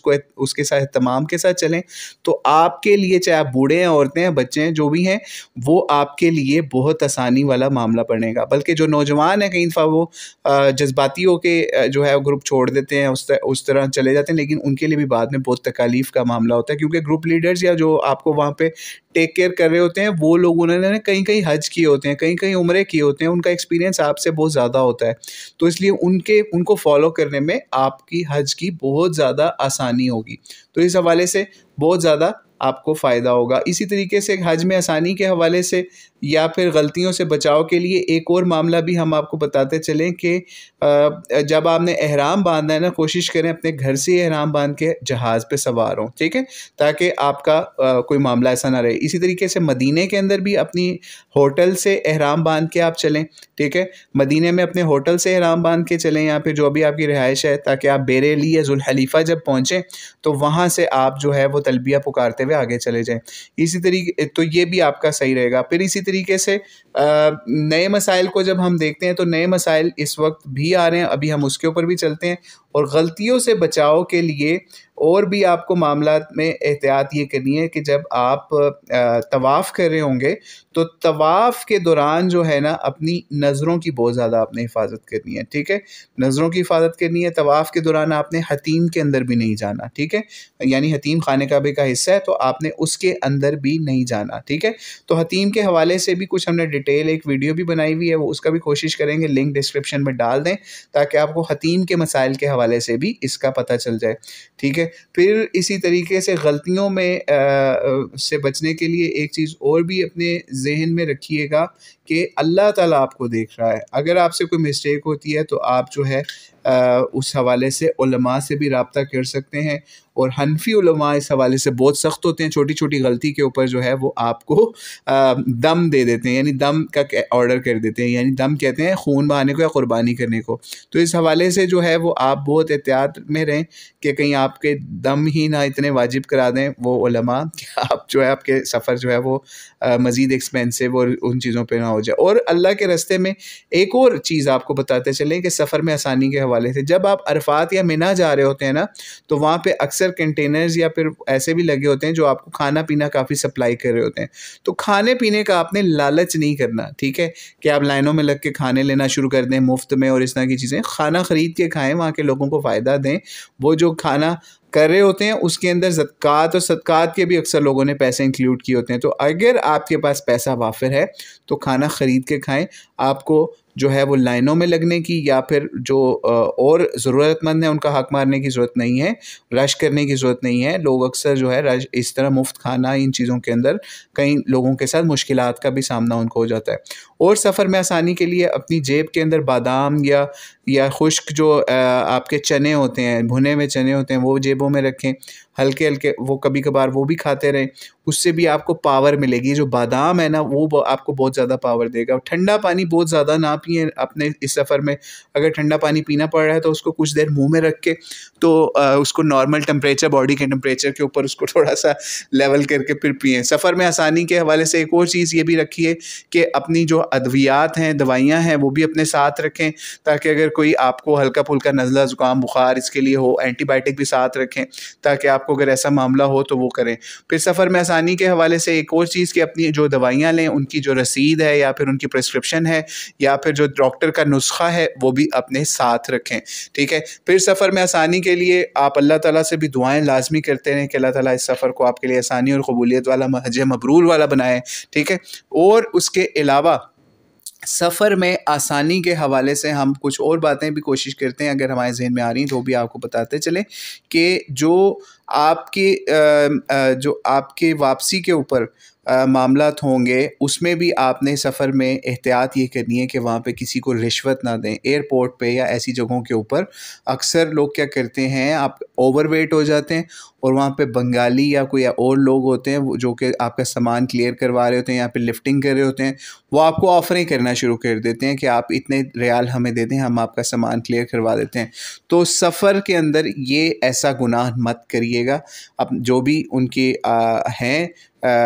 چیزیں ان کو فالو کریں، SOPs فالو کریں وہاں کے، ٹھیک ہے. تو اس لیے اس حوالے سے اس میں نہ پڑیں. سیلفیاں اور باقی چیزوں کے اندر اپنا وقت جو ہے وہ اللہ تعالیٰ کی عبادت کا ضائع مت کریے گا اور شو آف کر کے، ریاکاری کر کے اپنے اعمال کو ضائع کرنے سے بچائیے گا.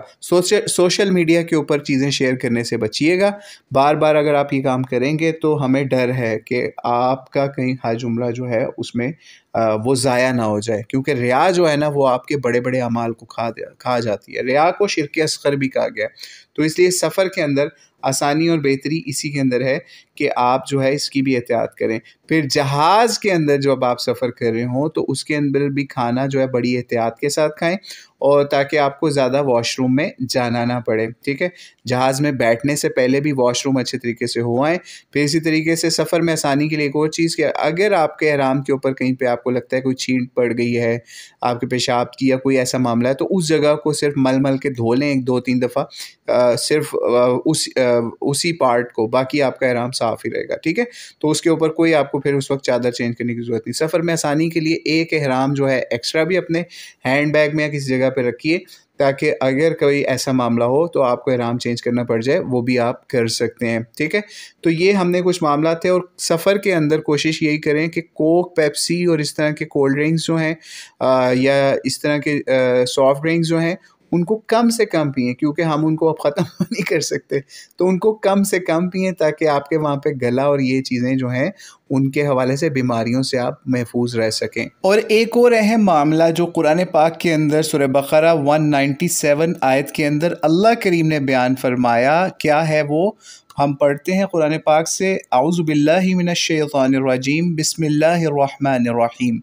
الحج اشہر معلومات فمن فرض فيهن الحج فلا رفث ولا فسوق ولا جدال في الحج وما تفعلوا من خير يعلمه الله وتزودوا فإن خير الزاد التقوى واتقوني يا أولي الألباب. ٹھیک ہے، یہ آپ نے سن لی آیت. اس کا ترجمہ یہ ہے حج چند معلوم جو کہ معروف مہینے ہیں، تو جو ان میں حج کی نیت کرے تو حج میں نہ عورتوں کے سامنے صحبت کا ذکر ہو، تذکرہ ہو، یعنی کوئی فحاشی والی بات نہ ہو، اور نہ کوئی گناہ ہو، اور نہ کسی سے جھگڑا ہو، اور تم جو بھلائی کرو اللہ اسے جانتا ہے، اور زاد راہ ساتھ لو، یعنی اپنے رستے کا سامان جو ہے سفر کا وہ ساتھ لو، اور بہترین سفر کا جو سامان ہے زاد راہ کیا ہے؟ تقوی ہے. اور اے عقل والو مجھ سے ڈرتے رہو. اس آیت کے اندر جو یہ معاملہ ہے نا، فلا رفث ولا فسوق ولا جدال فی الحج، یعنی کوئی آپ نے فسق والی گندی غلاظت والی بات بھی نہیں کرنا تو دور کی بات بھی نہیں اس کی کرنی، ٹھیک ہے، اور نہ ہی آپ ولا جدال کوئی لڑائی نہیں کر سکتے، ٹھیک ہے. تو اس لیے آپ نے لڑائی جھگڑے سے حج کے اندر بہت زیادہ بچنا ہے، کیونکہ حج صبر کا بہت بڑا امتحان ہوتا ہے، تقوی کا بہت بڑا امتحان ہوتا ہے. یہ جو 197 آیت سورہ بقرہ کی ہے نا، یہ آپ یاد کر کے وہاں جائیں گے نا جب حج پہ، تو آپ کو جگہ جگہ لڑائی جھگڑے اور سفر کے دوران جو لوگ ایک دوسرے کو جگتیں لگاتے ہوئے نظر آئیں گے. اور ہم نے خود دیکھا ہوا ہے جہاز کے اندر جگتیں شروع ہو جاتی ہیں، اور ایون جو ایئر ہوسٹسز ہوتی ہیں لڑکیاں، ان کے ساتھ لوگ مذاق کرنا شروع کر دیتے ہیں. یہ سب چیزیں قرآن پاک نے منع فرما دی ہیں. تو یہ، اور وہاں پہ جب ہوٹل میں آپ جائیں گے، وہاں پہ کئی دفعہ آپ کو لابی کے اندر ویٹ زیادہ کرنا پڑ جاتا ہے، لوگ وہاں لڑائی جھگڑا شروع کر دیتے ہیں اپنے ٹریول ایجنٹ سے یا ہوٹل والوں سے یا کسی سے. نہیں، ایسا کچھ نہیں کرنا. آپ نے صبر کے ساتھ تمام مشکلات کا سامنا کرنا ہے. آپ کا پیکج کتنا ہی مہنگا کیوں نہ ہو، کتنا سستا کیوں نہ ہو، آپ کو کوئی نہ کوئی مشکل ضرور حج کے اندر پیش آتی ہے. دعا کرے نہ آئے پیش، لیکن آتی ہے، ٹھیک ہے. تو آپ نے اس کو صبر کے ساتھ حل کرنا ہے. آپ حل نہیں کریں گے، اللہ آپ کا حل کروائے گا، اس میں آپ کا صبر کا امتحان ہوگا. تو اس لیے وہاں اس امتحان میں فیل نہ ہو جائیے گا. یہ اللہ تعالیٰ کے آرڈرز ہیں. تقوی اور صبر، پرہیزگاری آپ نے اپنے ساتھ لے کے جانا ہے. بہترین آپ کا رستے کا سفر کا جو چیزیں ہوں گی نا، وہ یہی چیزیں ہوں گی جس نے آپ کو کام آنا آگے. پھر حج کی سنت دعائیں یا پھر ذکر اذکار جو ہیں جو آپ کو یاد ہونے چاہیے، اس کے اندر ہم شارٹلی بتا دیتے ہیں دوبارہ سے آپ کو. ایک تو یہ کہ آپ کو تلبیہ جو ہے وہ یاد ہونا چاہیے، ٹھیک ہے،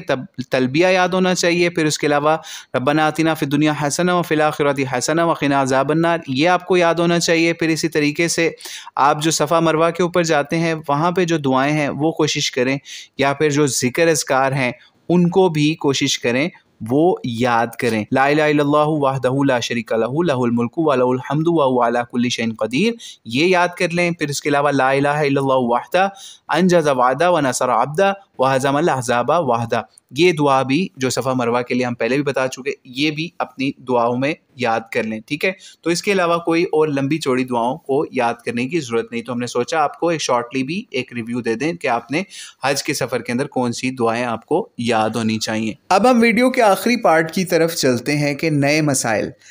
مسائل آپ کو بہت سارے ایسے آئیں گے وہاں پہ جس کے اندر آپ کو پہلے سے رہنمائی نہیں ملے گی، اور اس پہ علماء کی بھی دو رائے پائی جاتی ہوں گی، اور اس میں پھر آپ کو بہت احتیاط والا معاملہ کرنا ہے کہ بہت ہی ضرورت والے کے اوپر جا کے پھر ان چیزوں کے اوپر وائلیشن کر سکتے ہیں، اور ویسے نارملی آپ وائلیشن سے اوائڈ کریں گے.